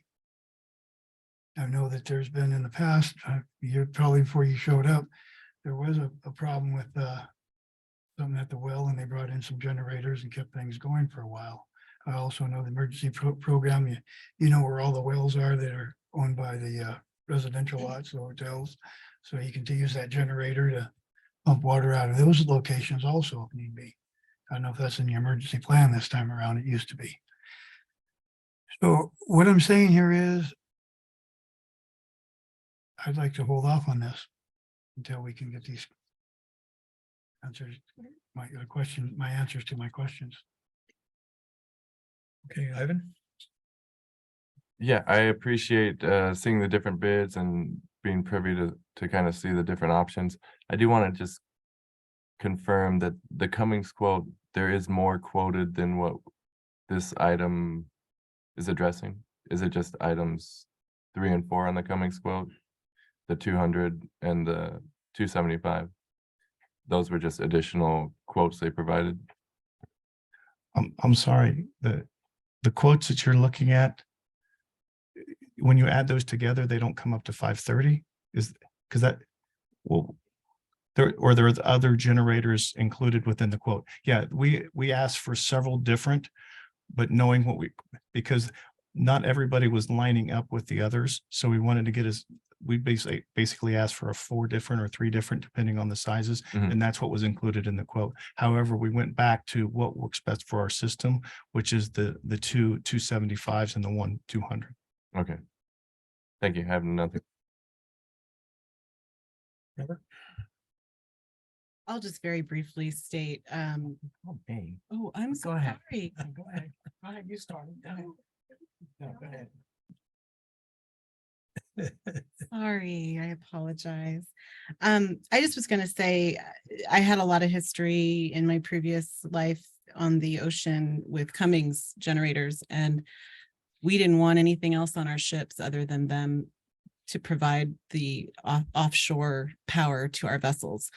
And their response was incredible on the coast. I would hope 2-hour difference wouldn't be too terrible, just if that helps at all.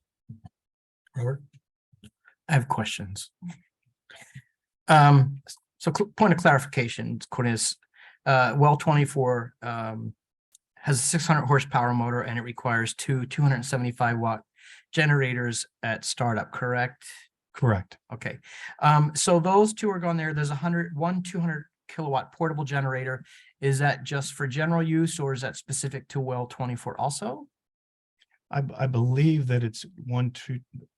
Regardless of the configurations, we have a lot more needs. Right. And we want to take them all the way up. So we'd actually, as Director Sewell said, we could have gone with a smaller one with some of our wells, but we went with the larger one so we had more flexibility. Yeah. So so your question is, if we link 2 together, the third one can go just about anywhere? No, just so we know that we need the 2 275s at well 24 for startup. Is the other, the 200, even though we're talking about well 24 here, it's in the same paragraph, is not necessarily just for well 24. Correct. It can go, yes. Other options. All 3 of them can go anywhere else in the system. As we know, we have brownouts or blackouts in other locations, depending on if the big one comes. How do we move those? What we would do is we would move them from location to location. We would fill a reservoir and then go to the next booster station and then pump it up if everything was out. So we have a operations and maintenance program where we would know exactly where to go at what time, what elevations have to do. And then we'd also be monitoring SCADA to make sure that we have plenty of storage in the appropriate tanks. So we're not draining a tank to fill the next one up. Right.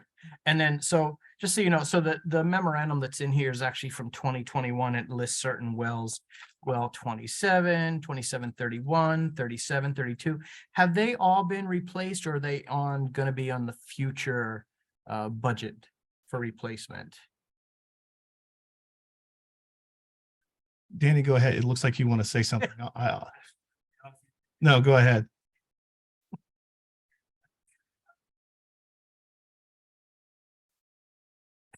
Good afternoon again. President Martin, members of the board. The memo that was included, it was a memo that was done to understand what our needs are. Right. So if we did the permanent, so we talked about well 32, 2731, one larger generator at that site could take care of both wells. Right. And then again, 37. Right. So through that memo, we can take that water to higher elevations as Assistant General Manager Macy spoke to. And then we can use our portables if we need to. Well, then we can use our hydraulic, just gravity itself, and get those to the areas. And then if we have to go some of our satellite areas, we can take the smaller ones. So the permanents are currently being worked on, and the engineering department, I believe, is maybe Eric will probably kick me in the leg later, maybe about 45 to 60 days out from being able to bid that out. Okay, so, but my question was, we're talking about this one for well 24. These others, my question was, have they already been done, or are they in the process and will be coming to us at a future date? In other words, has some of this already been done? So, you know, this is a 2.5 year old memo or something. Has some of that already been taken care of, or is this something we're going to So we're currently see in the we're future? currently looking at all of our Okay. generators. So what's driven the urgency of this is one of our generators that we spoke to in our general manager's report has been offline and has been recommended to go ahead and surplus. It costs more to repair than it's worth. So right now we're kind of in the predicament as far as if we were to have something. Right. Director Meyerhoff, and you said that it's usually a day. It could be longer than that. As far as catastrophic events, but one of our biggest things right now is PSPS. They're still hitting that, beating that drum from Edison, the power safety, public safety. I'm sorry, PSPS is where they actually will take sections of the grids and take them off. Public safety power shuttle. Yeah, thank you. I could not get it out. Where we actually have been offline for the weekend, and we actually had to have our portable generator taking care of a couple of different wells. And in some cases, we were jockeying it from one site to the next just to be able to keep the system up because we don't have enough smaller portables at the time. Let me ask you a question, Danny. I'm not done. Oh, go ahead. So in theory, some of these bids that we have now could actually kind of go into this memo as an estimate of what we might do in the future, correct? Correct. That's correct. Okay, that's all. Sorry. That's quite all right. You've been here for quite a while. A few years, yeah. Yeah. How many times have you actually seen it go offline for a day or 2 days? Well, in my time, at least twice, probably more. One that brings good memory to me is out in what we refer to as IDE, Improvement District E. It's 2 public water systems that the Mission Springs Water District operates. We had a situation where somebody hit a power pole, and it did take 4 days to get them fixed.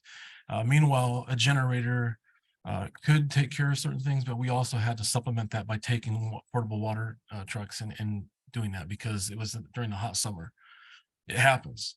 But if we're going to sit here and determine if it's happened in the last 25 years, it's not Well, really. I'm getting at, in the last 25 years, it's happened maybe twice, maybe 3 times. Mhm. We're spending a lot of money on something that I'll may or may not happen. And if it does, a couple portable generators could take care of it. Certainly, which have been budgeted because one of our biggest thing is the AQMD. The ones that we have currently are starting to not meet the standard. The other issue is what was spoken to in the earlier part of the presentation by AGM Macy is we completed our vulnerability assessment. We also completed part of our WIA process. We also completed our emergency EO or ERP. And there is a requirement, several comments were made that we have inadequate generation. So it's not necessarily to have generation power, portable power generation to supplement us for 4 or 5 days. It's to make sure that we have what it takes just for 4 or 5 hours.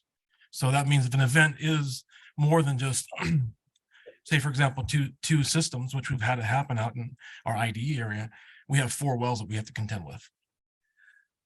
Well, I don't have a problem with the water going out for 4 or 5 hours. I mean, people are out with electricity for longer than that, just run general maintenance program. It just seems like a lot of money. I'm not quite understanding. Still, I understand, Director Duff, you down at the beach, and, I grew up in Santa Barbara, and of course, I wouldn't want a Caterpillar in my boat. It's just too heavy. And down at the beach, you have plenty of people there who can do the service to keep those boats going. There's a lot of money in that.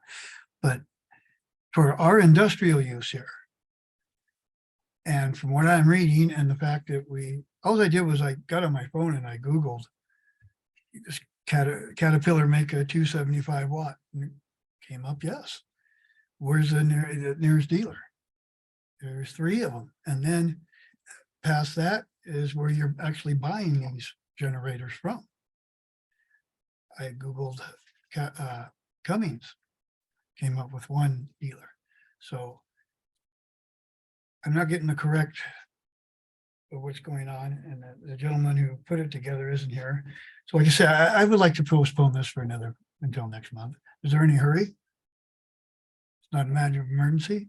The big one could hit tomorrow. Yeah, that's what I was afraid of. You what?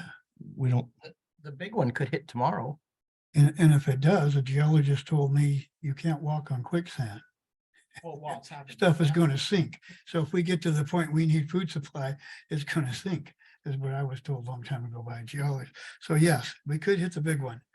Well, there's an old saying, is better to have it and not need it than need it and not have it. So the question I have is do we have any kind of a mutual aid agreement with the city that where if they had a need for a generator, we could loan them the generator on a temporary basis to resolve on some major issue that came out?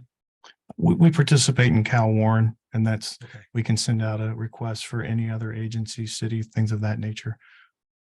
Okay. Amber, anything further?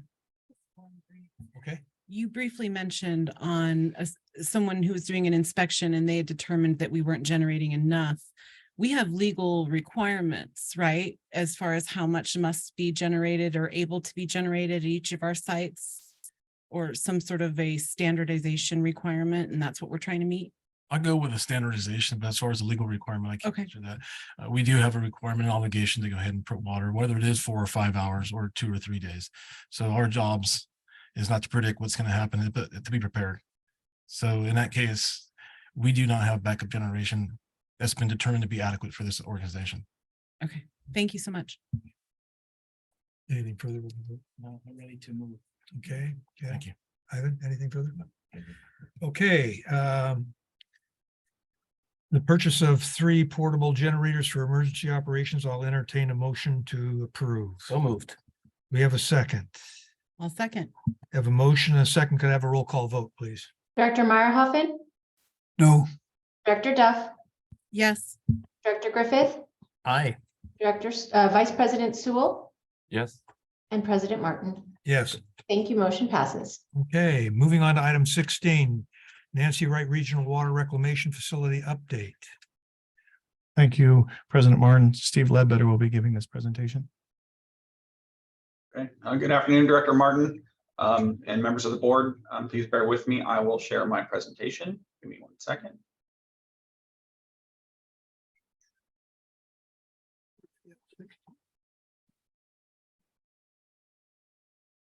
There we go. Okay, so this is an update on construction progress for the last month, as well as an update on the grant item at the end or funding agreement with the State Water Resource Control Board. So progress on the influent pump station. You can see at the influent pump station and housekeeping pad has been completed, as well as the discharge piping. These are 3 discharge headers on the screen in front of you that will take 2 our duty pumps. One is a standby to use to pump the water, lift the water up so that it may gravity through the remainder of the treatment system. All that work with mechanical piping is being done, and then that will ultimately connect to the headworks area, which we'll talk about next. So this is the headworks area. Again, not a whole lot to see here. It's just big, large concrete tanks. But again, this is a pretty intricate facility, so it's taking some time to complete because it will have the influent channel. It will have 3 different flow paths where it can go for monitoring and through the trash racks, again, to handle average flows and peak flows, and one is a standby in case one of those channels or trains is out of service. But hopefully as this project starts to take shape, or this area, the headworks area starts to take shape, we'll be able to show you a little bit more detail on it. In addition, the aerated sludge storage area, it will have decanters or areas to drain wastewater off of the sludge that's being removed from the treatment process. And this is a way to thicken up the sludge before it gets sent over to your belt filter press to ultimately receive its final treatment before being disposed of and hauled off site that was talked about earlier in today's agenda. So these are some sewer lines that come out of that area of the treatment plant that will ultimately go back in and take sewage back to the front end of the treatment plant for additional treatment. So you can see the sewer lines here being put in, additional branch of the sewer line coming down towards the headworks area. And then, you know, I wanted to just show that these are PVC pipes. So a lot of times they'll put in, not a lot of times, but in particular, when you're working with PVC, they put a detectable warning tape in the ground so that if any other excavation comes in and after this project in the future, that, you know, that caution tape will be a warning that it may not have been picked up on a metal detector that there's a PVC pipe down below grade. In addition, on the SBR tanks, you know, the main tanks have been done like we've discussed, but now they're working on the influent channel. So what we're looking at, kind of the main focus here is this is a channel that will bring the flows in from the headworks area, then put that into one of the 4 SBR tanks for treatment. So they're working on getting all the rebar and forming set up for that. In addition, there's the low air pressure piping that will feed the fine bubble and coarse bubble diffusers within the SBR tanks that provides the air to the microorganisms. So there's a bunch of this stainless steel pipe that's being put in and put into the all the pipe penetrations within the SBR walls. And then on the right-hand side of the screen is the decant channel, or excuse me, scum trough. And that's where you get kind of a buildup of, you know, what's referred to by the plant operators as scum, but it's a lot of different bubbles and whatnot, kind of a layer on top of the SBR tank on the treatment tanks. And the operators can fill up the tanks to a high elevation and let all that kind of spill off and get disposed of and treated up back in the main headworks area. So that's actually, these tanks are now being equipped now that we're done with all the primary concrete construction and they've passed their water leak test. In addition, with passing the water leakage test, the contractor began all the backfill around the SBR tanks. So those are starting to get filled up and brought back up to the grade where it will be permanently. So it's just a couple pieces where they haven't used some hand equipment around some of the smaller areas and smaller tractors to get dirt where it needs to be to backfill. The operations building, all the exterior cladding has been, and interior insulation has been moving along. There has been some slowdown specifically on the west side of the building due to the amount of high wind days we've had the last couple months. But you can see a majority of the building has been enclosed, including the roof structure. This is kind of the southwest corner looking northeast. And this is the southwest corner now looking northwest. You can see that work on all the exterior cladding going in. They've had a little bit quicker progress on the east side of the building, the downwind side, since it's already protected from the cladding that's gone up on the east side. In addition, within the building, the contractor continued to work on kind of outfitting all the interior components of the building. On the left-hand side of the screen is the cable tray, where all the networking cables, electrical cables, and everything will run through the building. And on the right side, you can kind of see where that big white cable tray, how it stubs through the metal framing and, you know, that purple insulation and drywall that's going up, as well as some of the other conduit hangers and support systems for the HVAC system, the fire suppression system that will also be part of kind of the attic makeup within the building. In addition, this just kind of highlights some of the intricacies of getting, you know, our cable tray and the framing and the drywall in on the building. So there's a lot of work going in. It's a little bit slower progress, more tedious work, if you will, but project's still on schedule. In addition, we have an update on the SBR funding. I want to just kind of get this on paper and present it to you versus just a verbal update, just to kind of reiterate where we're at with the steps on the funding agreement. And the different budget approvals that need to take place before we actually get a reimbursement. So our final funding agreement, to reiterate, was executed last September. And our phase one of our project is the main treatment plant. And we submitted our final budget approval last May. And we had some good conversations with the state management level and director level over the last week. And we're now, based on those conversations, they've told us that we're going to get approval of our FBA by the end of this month. Following that, they asked if we could turn around our first reimbursement request prior to July 1st. The State Water Resource Control Board Finance Department goes dark in May and June to close out the fiscal year end for the State Water Resource Control Board. So they want to make sure we have our invoice package on their desk, in essence, by July 1 for processing. Following that, they're saying they'll be able to remit a payment to Mission Springs by late July or early August. In discussions with the district, I think that works out for our timeline. On the phase two component of the project, the conveyance line, we submitted a draft FBA form to the state for review, and we have not received comments back on that. The reason why we're going through this kind of intermediate step with the review process is that the state's form isn't really set up, this FBA form isn't really set up for a project that is bid, has kind of three separate and distinct components that are bid separately with separate contractors. So it doesn't give us the flexibility to show exactly what numbers are for each phase. So we've put together kind of a supplemental Excel spreadsheet to go along with the FBA, and we floated that up to the State Water Resource Control Board, or submitted that to them in kind of a draft form to say, hey, will this be acceptable, just to be able to show where the money's at, what the bidding was for each project, or what the construction costs are for each project, and how that applies to the total project cost that's already been approved as part of the final funding agreement. So we're hoping to get comments on that in the next couple of weeks so we can submit the final and then start the process for that FBA approval. Phase three for the area M2 sewer, that will be done after the project is bid, which is expected in a few months. And I'll end with kind of a nice picture of the control room at the new operations building, and be happy to take any questions. Good. No questions. It's looking nice. Okay. Robert? I have nothing. Amber?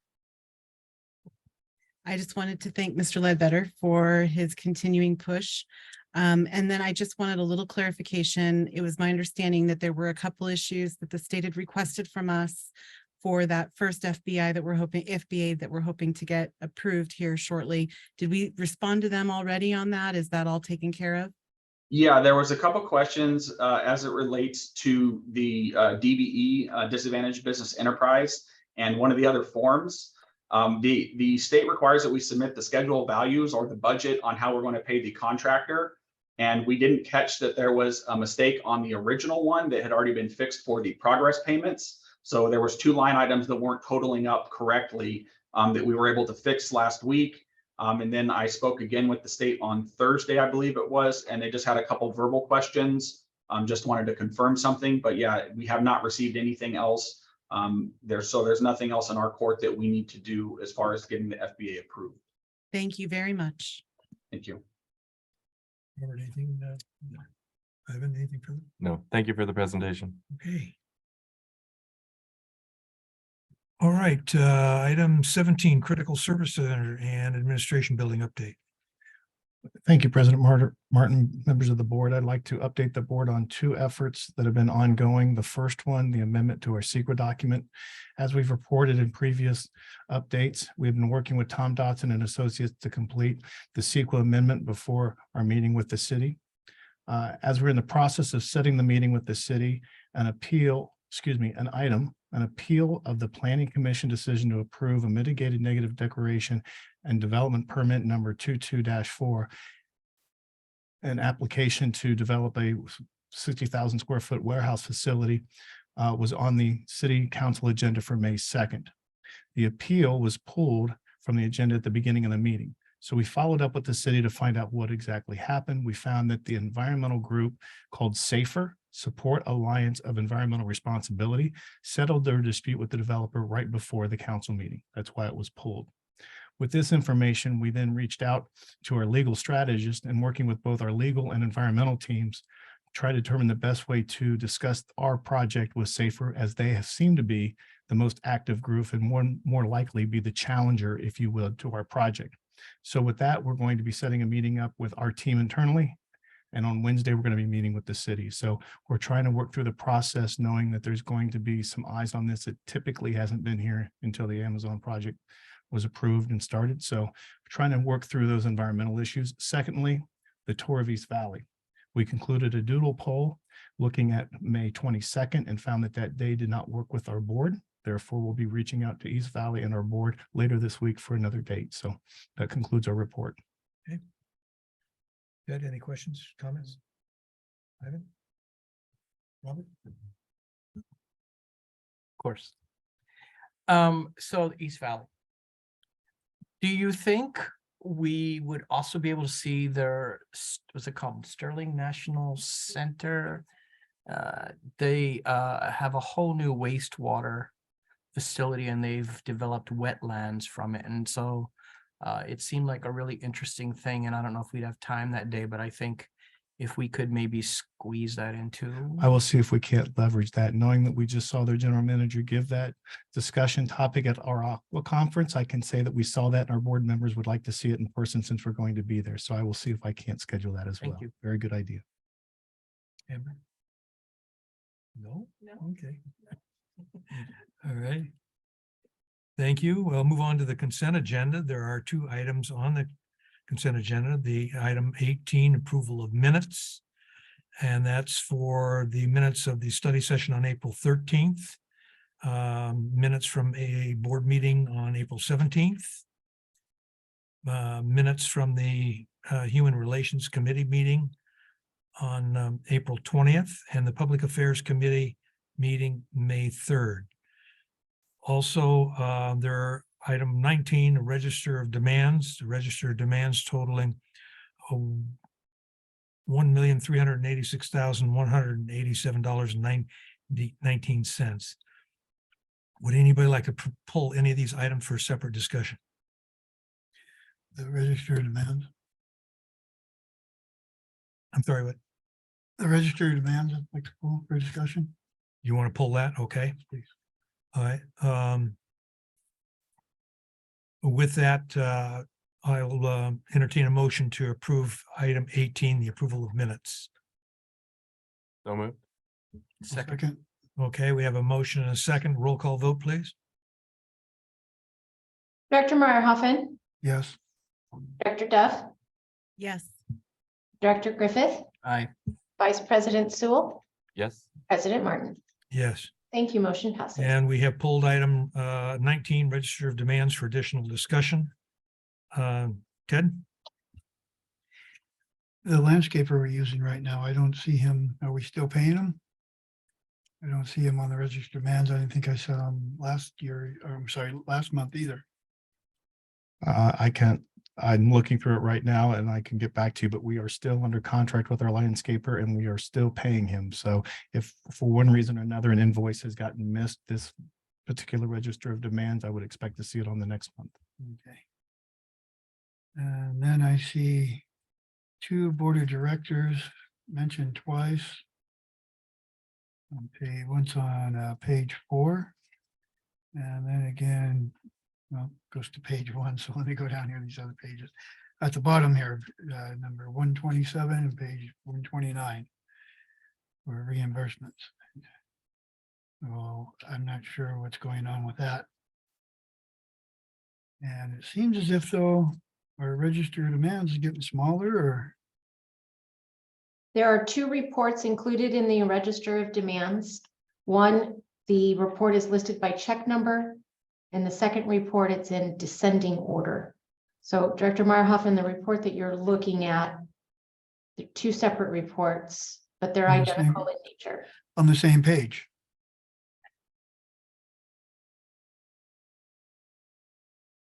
On page 127, Russ Martin for his mileage and myself with mileage. And then on page 129, Two separate reports, Director Marhoffen. separate reports. for If the you look same- at the, if you look at the top of that report on page 129, next to where it says item 19, you'll see that it says page 1 again. That's the first page of the second report. With the same number, the same amounts on there? Yeah. Okay. I haven't seen it be like that before, so all right. That's all I have for that one. Okay, any other questions or comments concerning the register of demands? Seeing none, I'll entertain a motion to approve the register of demands totaling $1,386,187.19. Make a motion. We have a motion, and we have a second. Have a roll call vote, please. Can you please clarify for me who made those motions in seconds, please? It was, I believe, Ted, you gave the motion. Yes. Right, and then Robert gave a second. Thank you. Director Marhoffen, Yes.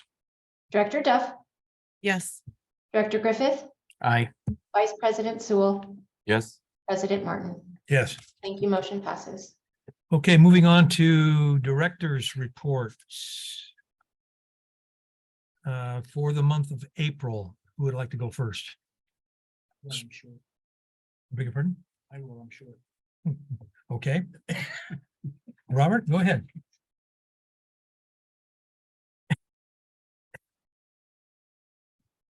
So I'm trying to get caught up with everybody else's cycle. Oh my God, that's a bad thing to say. So I already did most of April at the last meeting, so I'll just kind of finish up April. I did attend the CWEA Awards luncheon and we won an award. Did we win one or two? Just one that day. Okay. It was a very, very cool thing to do. Attended the Rotary Big Hearts Award with almost everybody else that was on the board that was able to make it. And then did a legislative trip to DC, which was very, very, not just informative, but I actually think beneficial. And just so people understand when these things are done, the impact that it can have by us visiting is that we do have a government relations person. We had a full schedule, and there was one legislator's office that had not responded to meet with us.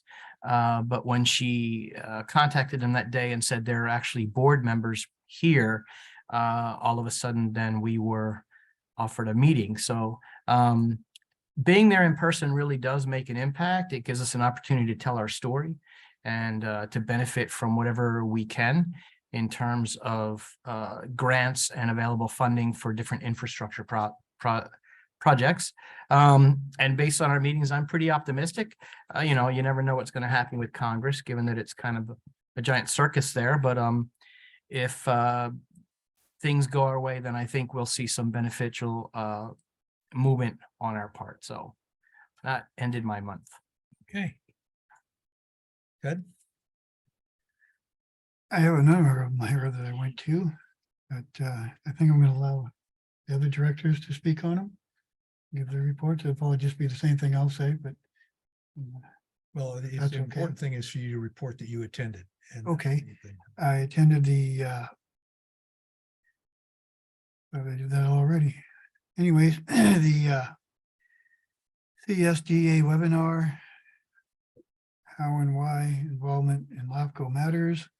That was kind of interesting that LAFCO was involved with where the water is and that, and I'll let Director Duff elaborate on that one.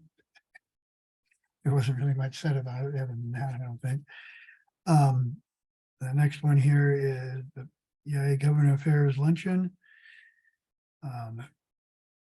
That was interesting. If I remember correctly, that was one down in Riverside, wasn't it? Riverside, yes. And it was interesting. There was a lot of stuff there by the Board of Supervisors. So I hope the city's paying attention. There was a lot of different programs we're building, and I believe they were saying we were 100, Riverside County's 100,000 homes behind. And then we go down the list here. Let's see here. DVA General Membership Luncheon. That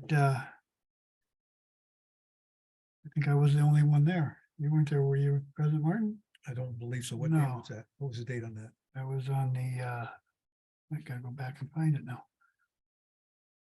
The 13th, 13th? yes. I can't remember who was there speaking. Oh, I think it was, I believe it was one of the, I believe it was the mayor from, Indian Wells. No, there was the traffic people that came out. They got putting the cameras and stuff out for traffic, and the city is involved with it. Not much to do with water though. That day was how they were going to monitor the traffic and do some roads. The down in Cabazon, they have a big project going on down that way. And the next one here, luncheon with Congressman Ken Calvert. That was good. Water was mentioned there, the water retention and a few other things that were mentioned. That's about all I can really remember of that one. And then down here at the DVBA networking night, on the 27th, I believe. You were there for that one, weren't you, President Martin? Yeah, let me look. That was interesting. I made contact with a couple of the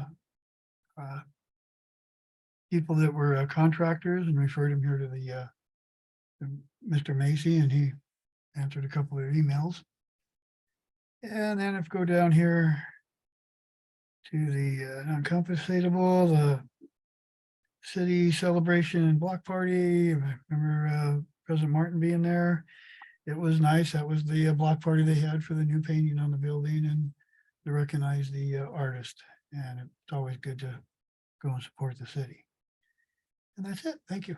Okay, thank you. Amber? Thank you, President Martin. On April 4th, I attended also the CSDA webinar about LAFCO and why it matters to us here in water. And I have to say, it made me feel we needed to have more of a state presence. We do have pretty good lobbying in Washington, D.C., but I think that given some things that have happened in our recent past, we need more of a say in the state level. So that's just my opinion after that webinar. On the 6th, I attended the BIA Government Affairs Luncheon. Our keynote speaker was Assemblyman Gutierrez. Very interesting listening to his presentation regarding the housing crisis and all of the different road constructions and how they're trying to free some of those congested areas to make things easier for us all, as we hope will happen soon, right? But what I also thought was most interesting was 137,000 families on a wait list for housing in Riverside County alone. That is huge. And we are up to 3,400 homeless in Riverside. So we as a community definitely need to keep putting pressure on our city officials and on our assemblymen to continue to find solutions for these issues. And it was very interesting. Also got to meet one of the representatives from our Skyborn development. And so that was nice. On the 11th, I attended the Desert Hot Springs Planning Commission meeting. Coachella Project was a very large subject that day. And I was very happy to hear that our written communication was heard.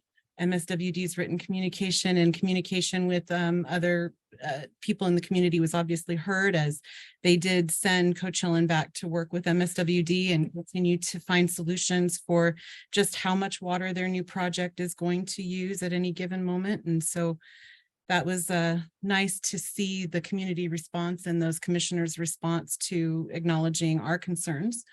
I also attended on April 19th, the CWEA luncheon with the other directors. Wonderful event. Nice to see the wastewater side of things. And it's a very different atmosphere. It was very fun, and it was nice to see those groups of people get accolades and acknowledgements, as no one wants their jobs, right? So we need to give them props whenever we can. And it was nice to be given that award for our, I believe it's FOB. Is that what we call it? Yes, the fog program. fog. Yes. Yes, for that Fats, program. oils and grease. And thank you. And so that was really nice. And congratulations to all of our staff that achieved that on our behalf. I also attended the BIA luncheon with Congressman Ken Calvert. Found that to be a little bit more stressful, talking about the 100 trillion debt that we are looking at as a country. And so that was a little bit of a downer of a luncheon for me to listen to all of the scary debt issues that we're looking at. But aside from that, it was a nice meeting and a good opportunity to get to meet some of our local representatives. Thank you. Okay, on April 4th, city council meeting, there's a long discussion on temporary reduction in the cannabis cultivation tax. That motion was passed. Amendments to the housing element for the sixth cycle 2021-2029. That motion passed. Revisions to city council and city commission guidelines and procedures. That was kind of a bizarre discussion that they had to. Anyway, I won't go into detail of that, but that was interesting. April 6th, Desert Valley Builders Association Legislative Forum. I have nothing to report on that. April 8th, Cal Water Environment Association and Corb's Awards Dinner. We've already heard about that from the other board members, but I thought it was interesting that we were the only district to win 3 awards: Community Engagement Outreach Project, Plant of the Year, and Supervisor of the Year. We're the only water district to win 3 awards at that. On April 10th, Desert Valley Builders Association Board Meeting, budget presentation, including the treasurer's report. April 12th, Mission Springs Water District Employee Luncheon. That was excellent. April 13th, it's the reason why I didn't attend that DVBA function. I attended Coachella Valley Association of Governments, Coachella Valley Conservation Commission, and also the Coachella Valley Association of Governments, the Energy and Environmental Committee. And one of the things I took note of on that was the amount of land. Where is it? The amount of land on as part of the Conservation Commission in the Coachella Valley is like 1.2 million acres. And that's a nice, healthy chunk of real estate. April 15th, the Women's Club barbecue. And April 19th, that was the Cal Water Environmental Association luncheon in San Diego. And something similar to what our experience was on April 8th. We were the only water district in the Coachella Valley to win an award for our community outreach. So that was very nice to be a part of. April 20th, the Big Heart Awards. Congratulations to Mike Platt, the Water District's representative. April 21st, BIA luncheon presentation by Congressman Ken Calvert. That's already been discussed. April 22nd, Mission Springs Water District Earth Day at Cabot's. Very, very small turnout. I don't think I saw more than 15 or 20 people there the entire time. And then I left that to go down to the unveiling of the Palm Pearson mural and the Desert Hot Springs City Council presentation. April 26th, the Aqua Board meeting, nothing to report there. And the April 27th DVBA networking night, nothing to report there. So Ivan, go ahead. I just have one, and that's the April 24th through 27th legislative trip. Robert spoke to that, but I just wanted to kind of give Laura with Carpy and Clay just a huge kudos. I think we have a great representative back there looking out for us. Not only was she able to arrange all these meetings, and I mean, we were back to back throughout the whole day, but just the level of, I think, respect and that she had. I mean, we had gone out to dinner after our meetings, and there was a couple senators there, and one walked over and acknowledged her. And I just think that she definitely has her finger on the pulse, and just seeing the different staffs from each of the Feinstein and Padilla's office, I think she is really a key part to our looking out for us back there. And then I will just say, I think some good already came out of our meetings. I believe Senator Feinstein was able to come and see our staff. And so I think that's hopeful for the future. She recommended us for over 5 million for the Appropriations Committee for this year. And her staff was very interested in knowing the total cost of our project. So I think they are supporting us hopefully until we have that finished. And overall, it's just a great trip. President Martin, I forgot one. That's what I get for not taking notes. It was probably the most important one, Cabot's Museum. I noticed a smiling face up here. I enjoyed the conversation with Marion Champion and Carol as they were giving out water with ice on it, which was nice. And I really enjoyed our conversation, and I just wanted to say thank you for being there in that heat. And I always like going to Cabot's just to take pictures of what's going on there. Thank you. Okay, good. Okay, moving on to item 21, General Manager's Report. Thank you, President Martin.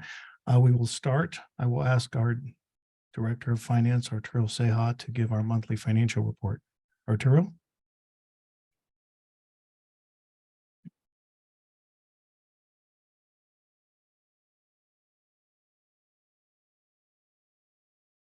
Thank you, Assistant General Manager Macy.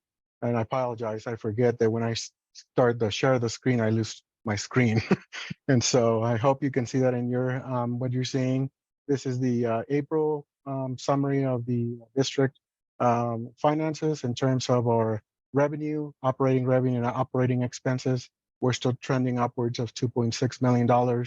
Non-operating a net of non-operating income of $2.6 million for a total of 5.3 above expenses. So the district is still doing pretty good in terms of the current trend. Some of these are basically timing of the expenses and revenues. In the debt to service ratio, still pretty good looking in terms of what we have an internal expectation is 1.25. That's 8.28. And that means that within the month of April, we could, the payment for our debt was 700,000, and we could make that 8 times over, just showing the health of the district. Investment return, that's starting to pick up of 0.39%. Obviously, it's still fairly low, but when you look compared to last year of 0.02%, it looks pretty good. The interest on the loan with Wells Fargo, that $15 million, we paid 53,000 and we earned 42,000. So it's still maintaining that earnings of the expense for the interest. Cash, as you can see, is starting to go down based on the need of the cash for the regional plant.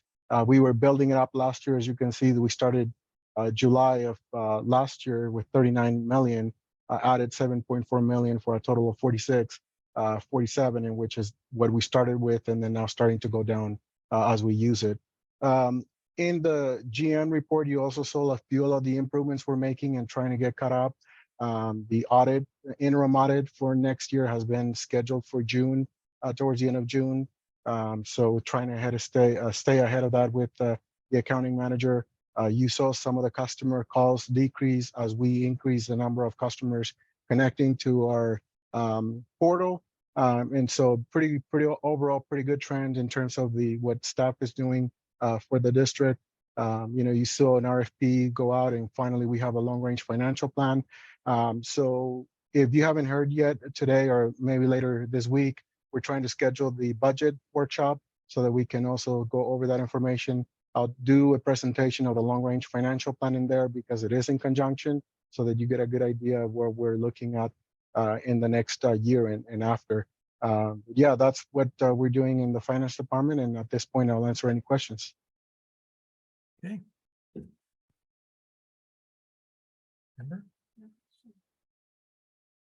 Robert? No. Ed? No. Ivan? Okay.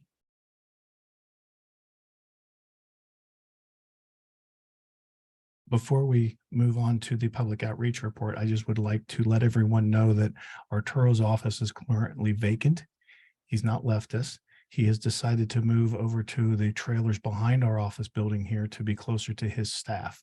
So instead of having them move, he moved. So they've made some changes over there and he's now going to reside in that trailer. So we hate to lose him in this building, but we're just going to have to be more diligent about going over and talking to our financial staff. You scared me for a second, you know. Well, and I didn't want you to go upstairs and see a vacant office either. He's still with us. He's just behind us. So. Okay. I don't blame you, Arturo. I want to get out of this building myself. So next, I would like to ask Marion to provide us with a monthly public outreach report. Marion? Thank you, Assistant General Manager Macy.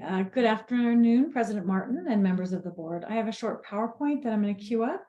That's going to detail several of the activities we've undertaken in the past month, and additional information is of course available in your packet. We slowed down a little bit last month. However, we did participate in some very significant events at the end of April, including the DHS Rotary Big Heart Awards and the Cabot's Museum Earth Day celebration on Saturday, April 22nd. In addition to these events, we also hosted a blood drive on May 10th, successfully collecting more than 20 pints of life-saving blood. I want to give a special shout out to all of our employees who donated and to Office Specialist Carol Morin, who worked very hard to make the drive successful. We also sponsored a Women in Building Career Exploration Luncheon at Desert Hot Springs High School for more than 25 students. They learned about non-construction jobs like those in the city and also in water agencies like MSWD, and how we can all support growth. We have another career exploration event next Wednesday at Painted Hills Middle School, where we plan to have an MSWD table with activities and information on water-related careers. Also next Thursday, we will host community members once again at Water 101 at the DHS library between 6 and 7 p.m. This session will focus on our finances, rate making, customer service, and I would like to personally invite all of the board members to join us for the opportunity to meet and mingle with members of our community. As I mentioned last month's report, our strong finish at the Colorado River Basin section of the California Water Environmental Association placed us in the running for the state CEWA Awards. I'm proud to report that our Allen L. Horton wastewater treatment facility took second place for Small Plant of the Year, and our Protect Your Pipes community engagement and outreach campaign took home top state honors. The news has been shared on our social media accounts, website, and we even received a special shout out by one of our DHS City Council members during one of their recent council meetings. Beginning March 13th, the Low Income Household Water Assistance Program, also known as LIWAP, will assist customers even if their account has no past due balance. I'm sorry, I jumped ahead on this one. Later this week, I'm going to back up. I'm sorry, I jumped ahead. Later this week, we expect the sewer prepayment letters to be going out to customers. We are highlighting the new LIWAP options, and we're also letting customers know if they'd like to prepay by June 30th of 2023, they can avoid fees being transferred to their tax rolls. We will be sending out copies of these letters and be putting it on our website and also on our social media sites. Now to the LIWAP assistant clinics. Beginning March 13th, in addition to promoting LIWAP in our sewer letters, we are also hosting the free utility assistant clinics on May 22nd and June 8th in our boardroom. Representatives from Riverside County Community Action Partnership, the United Way, Food Now, and Desert Valley Disposal will be in attendance for our on-site program signups and to provide community resources. We are also promoting the clinics with paid and unpaid social media posts, flyers, e-blast, and pre-recorded automated phone calls to customers that are currently delinquent on their accounts. Customers who are behind on their bills can qualify for as much as $2,000 of assistance. We have already received more than 40 calls from customers interested in participating, and we expect that we will continue to work with our agency partners to get their help to distribute additional flyers and information to their customers. So we're very hopeful that we'll have a good turnout for the events. On Friday, May 5th, MSWD and TKE hosted a group of students from the Desert Hot Springs Real Academy at the new Nancy Wright Regional Water Reclamation job site.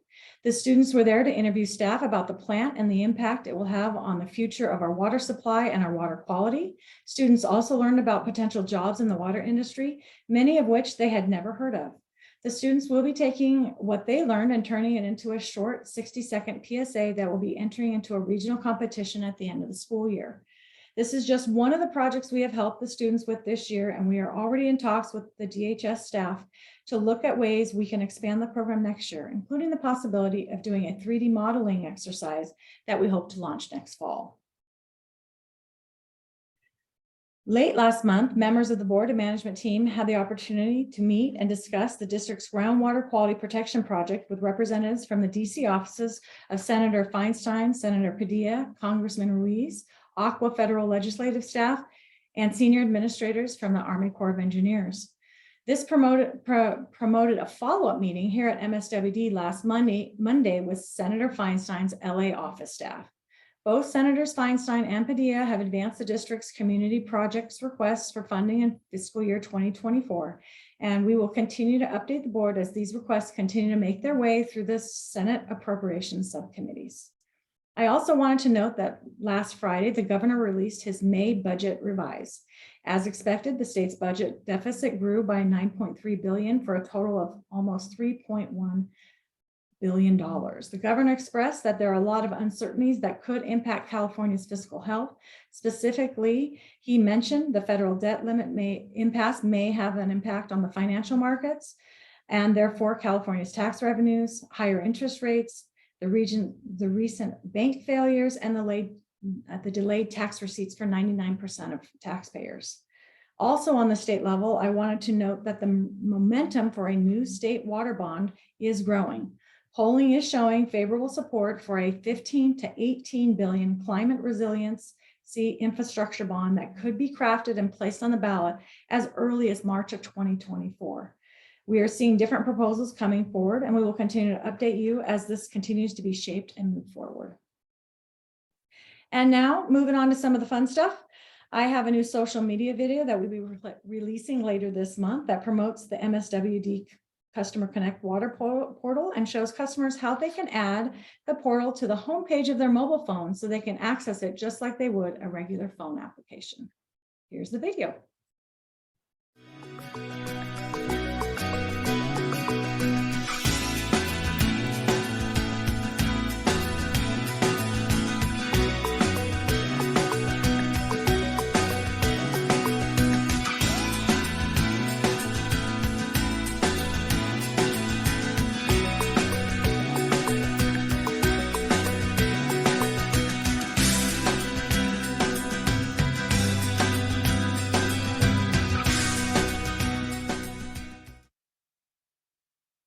I also wanted to showcase a video that we shared last week that promoted Public Service Recognition Week. Celebrated since 1985, PSRW is a nationwide public education campaign honoring the men and women who serve our nation at the federal, state, county, and local government. Of course, this includes the dedicated employees who make up MSWD. To celebrate, I asked many of the employees to send me quotes about public service and what it meant to them, and I got some very heartwarming responses, as you will see in this video.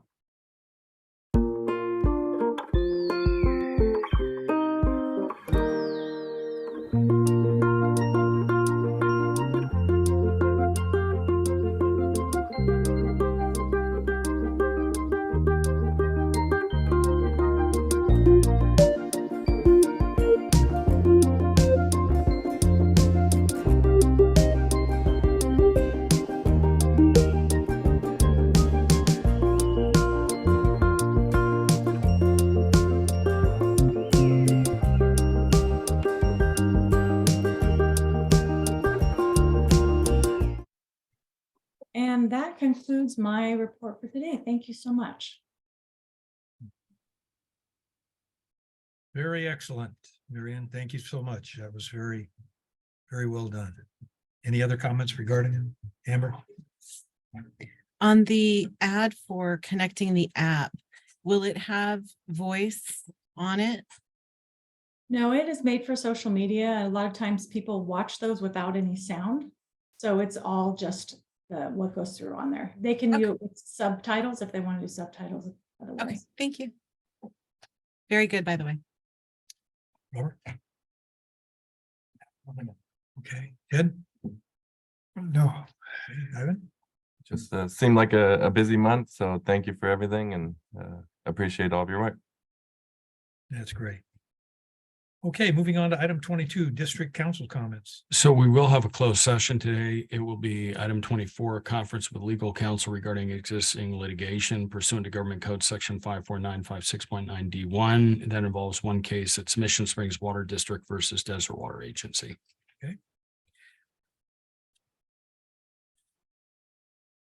Okay, go ahead. Just really quickly on the general manager's report, a month and a half or more ago, I had brought to the district's attention some trash that had lined up between our wall yard and the fence of Mission Springs Park. And I had requested that our landscaper, or if it was the city's landscaping responsibility, that they handle it. But in the general manager's report on page 151 or 15, depending on what page number you're looking for, it said that our staff performed that cleanup on the block wall. And I wanted to thank them for going above and beyond their job duty and doing that. But I also wanted to ask that we make sure that future contracts with our landscapers will include those types of areas that present public opinion of our facilities, since our names are on it. We can do that. That was it. Okay, moving on to director's comments. Ted, do you have any comments? Yes, sir. Is that young lady still with us that was asking about? She is not Director Meyerhoff, and she's left the meeting. Okay, we'll skip that because we're getting late. Excuse me. On the in the social media that was pulled tonight, perhaps next time if it comes up again, you separate the director's part of it from the employees part. So it would be a two-part deal there. It's just a suggestion.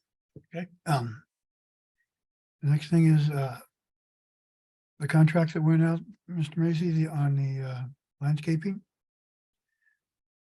You said that well, we both know the website that originally went to, nobody could get in. I couldn't get into it. Nobody else could get into it. And that's been fixed now, right? Correct. We add a landing page where it says RFPs and RFQs, where you can then look at the current proposals that are out. Anyone from the board, from the public can look at those. And then there's still a link to go to Planet Bids where you can actually ask it questions and then respond to bids and things like that and propose on contracts. That will not be handled through our website. Okay, so it hasn't been available until now. I'm sorry. It hasn't been available for people to go onto the site to look at because you couldn't get into it, right? Correct. That landing page was just created. All right. So the bidding process ends at the first of the month, next month, right? It is the 5th, excuse me, uniforms are the 15th. The landscaping is June 1st. June 1st, okay. So it's my understanding that it should be out for bid for 60 days. So in this case, it's only going to be out for bid now. Actually, it's 15 days by the Public Works bidding code. It's 2 consecutive. So 15 days is all that needs to be out there. Correct. That's a short notice. I thought it was 30 days for all bids. No. So by what code are you quoting? It's Public Works. Yeah, Public Contract Code, Public Works. Okay, I was hoping that we could go over it before you did. Now you're saying that you pulled the what's going to be in the contract so that all the directors know? Okay, so 15 days is a minimum. We typically do more than that. sometimes a wide range of that, especially for when you're talking about a wastewater plant. We did a plant tour, we did several different comments, and all of those different things. So 15 days is a minimum. So when we're talking about this landscaping contract, it was actually posted on May 3rd and it's being closed on the 1st of June. So it's almost 30 days. So from that perspective, in that document, it talks about our requirements, our expectations, and all of our sites and what their expectations on each of those sites. 2 things of note have been added to our RFP. One of them has been quarterly maintenance at Desert Crest. That wasn't included in last year's proposal. And then, of course, adding the regional plan or the rate was on there as well as a quarterly.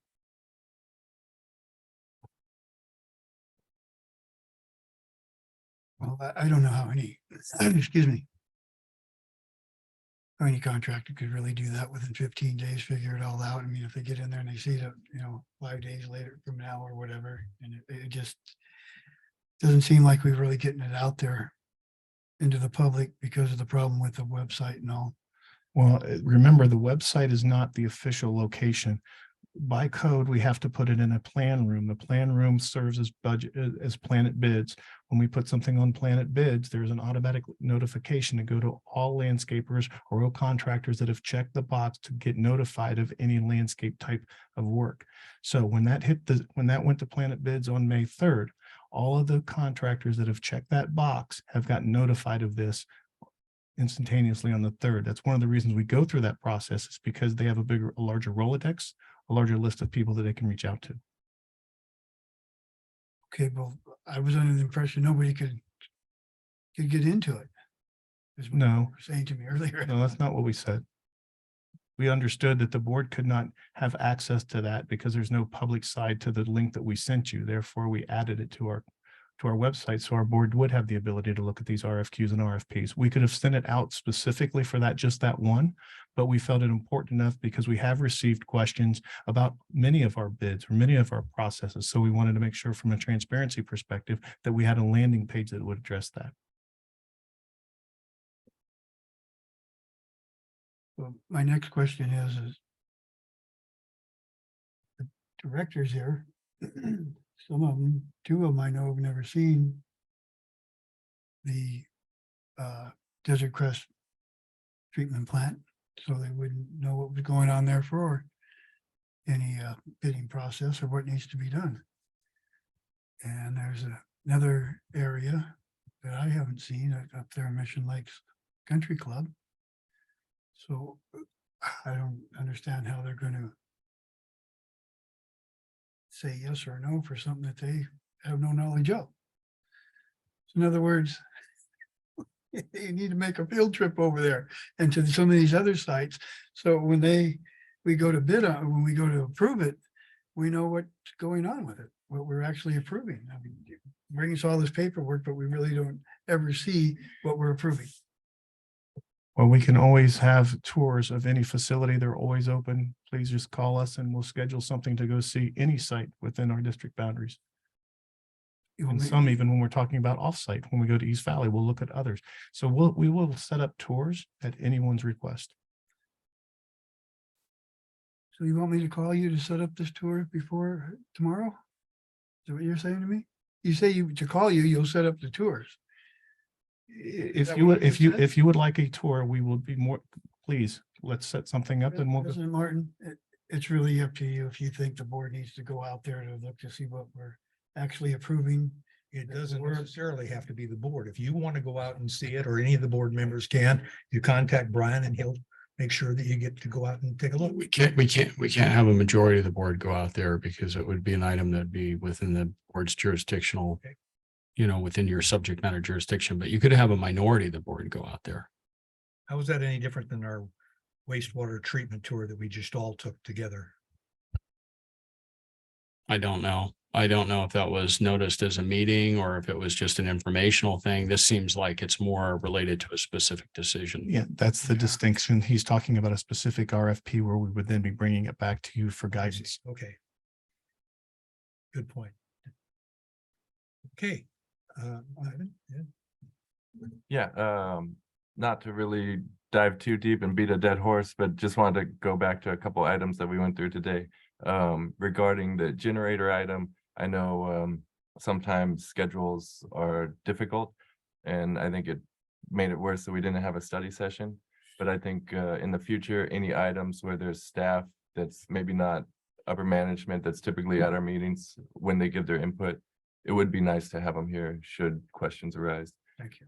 And then another one was just I wanted to thank Director Duff and Griffith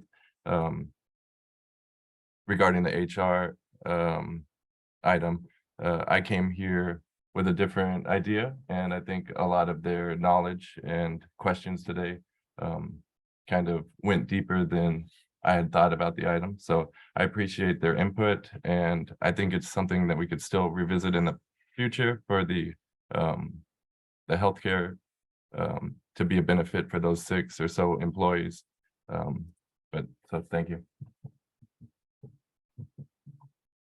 Robert? Oh, me. Yes, you. I had a rough couple of weeks. I'm kind of fading. I did want to say, no, I did not mean to gloss over Laura's contributions for our DC trip. I was very impressed, having worked with some government relations people before, not only with her knowledge, but with her relationships with all the staff. I mean, everybody knew her, and having that one-on-one connection. And then, as you said, it was Senator Mark Kelly who came by and say hello to her. It's pretty impressive. And so it's nice to know that we have somebody who really has good connections and knows what they're doing. That's kind of it, because I'm not gonna, we got a long meeting. So that's all I have today. Okay, Amber? And I'll keep mine equally short. I realized I had forgotten one comment I wanted to make in more of the general manager's report, but I think it is general enough to where I can make it here. We've had several instances where our copper wiring has been stolen from several of our facilities. And I know that we've reported these to the Desert Hot Springs Police Department. I'm asking the city officials watching to please help us. This is our infrastructure that is being tampered with, and it's very, very dangerous for us to potentially unknowingly lose power or operations to any of our equipment, let alone our pumps and our wells. And that being said, I'm just asking this in general for thought process by the staff, is it time we involve higher, maybe FBI or Homeland Security? These are protected infrastructure sites that are protected above just what our police department can do. And it may be time that we ask for additional help and resources beyond what may be available to us here to further protect our infrastructure from this continual monetary loss and replacement and downtime and et cetera. Okay, thank you. Thank you. Thank you. Okay, I have nothing to add other than what's already been, in addition to what's already been said. So with this, we'll take a break for 5 minutes or so, and then go into closed session.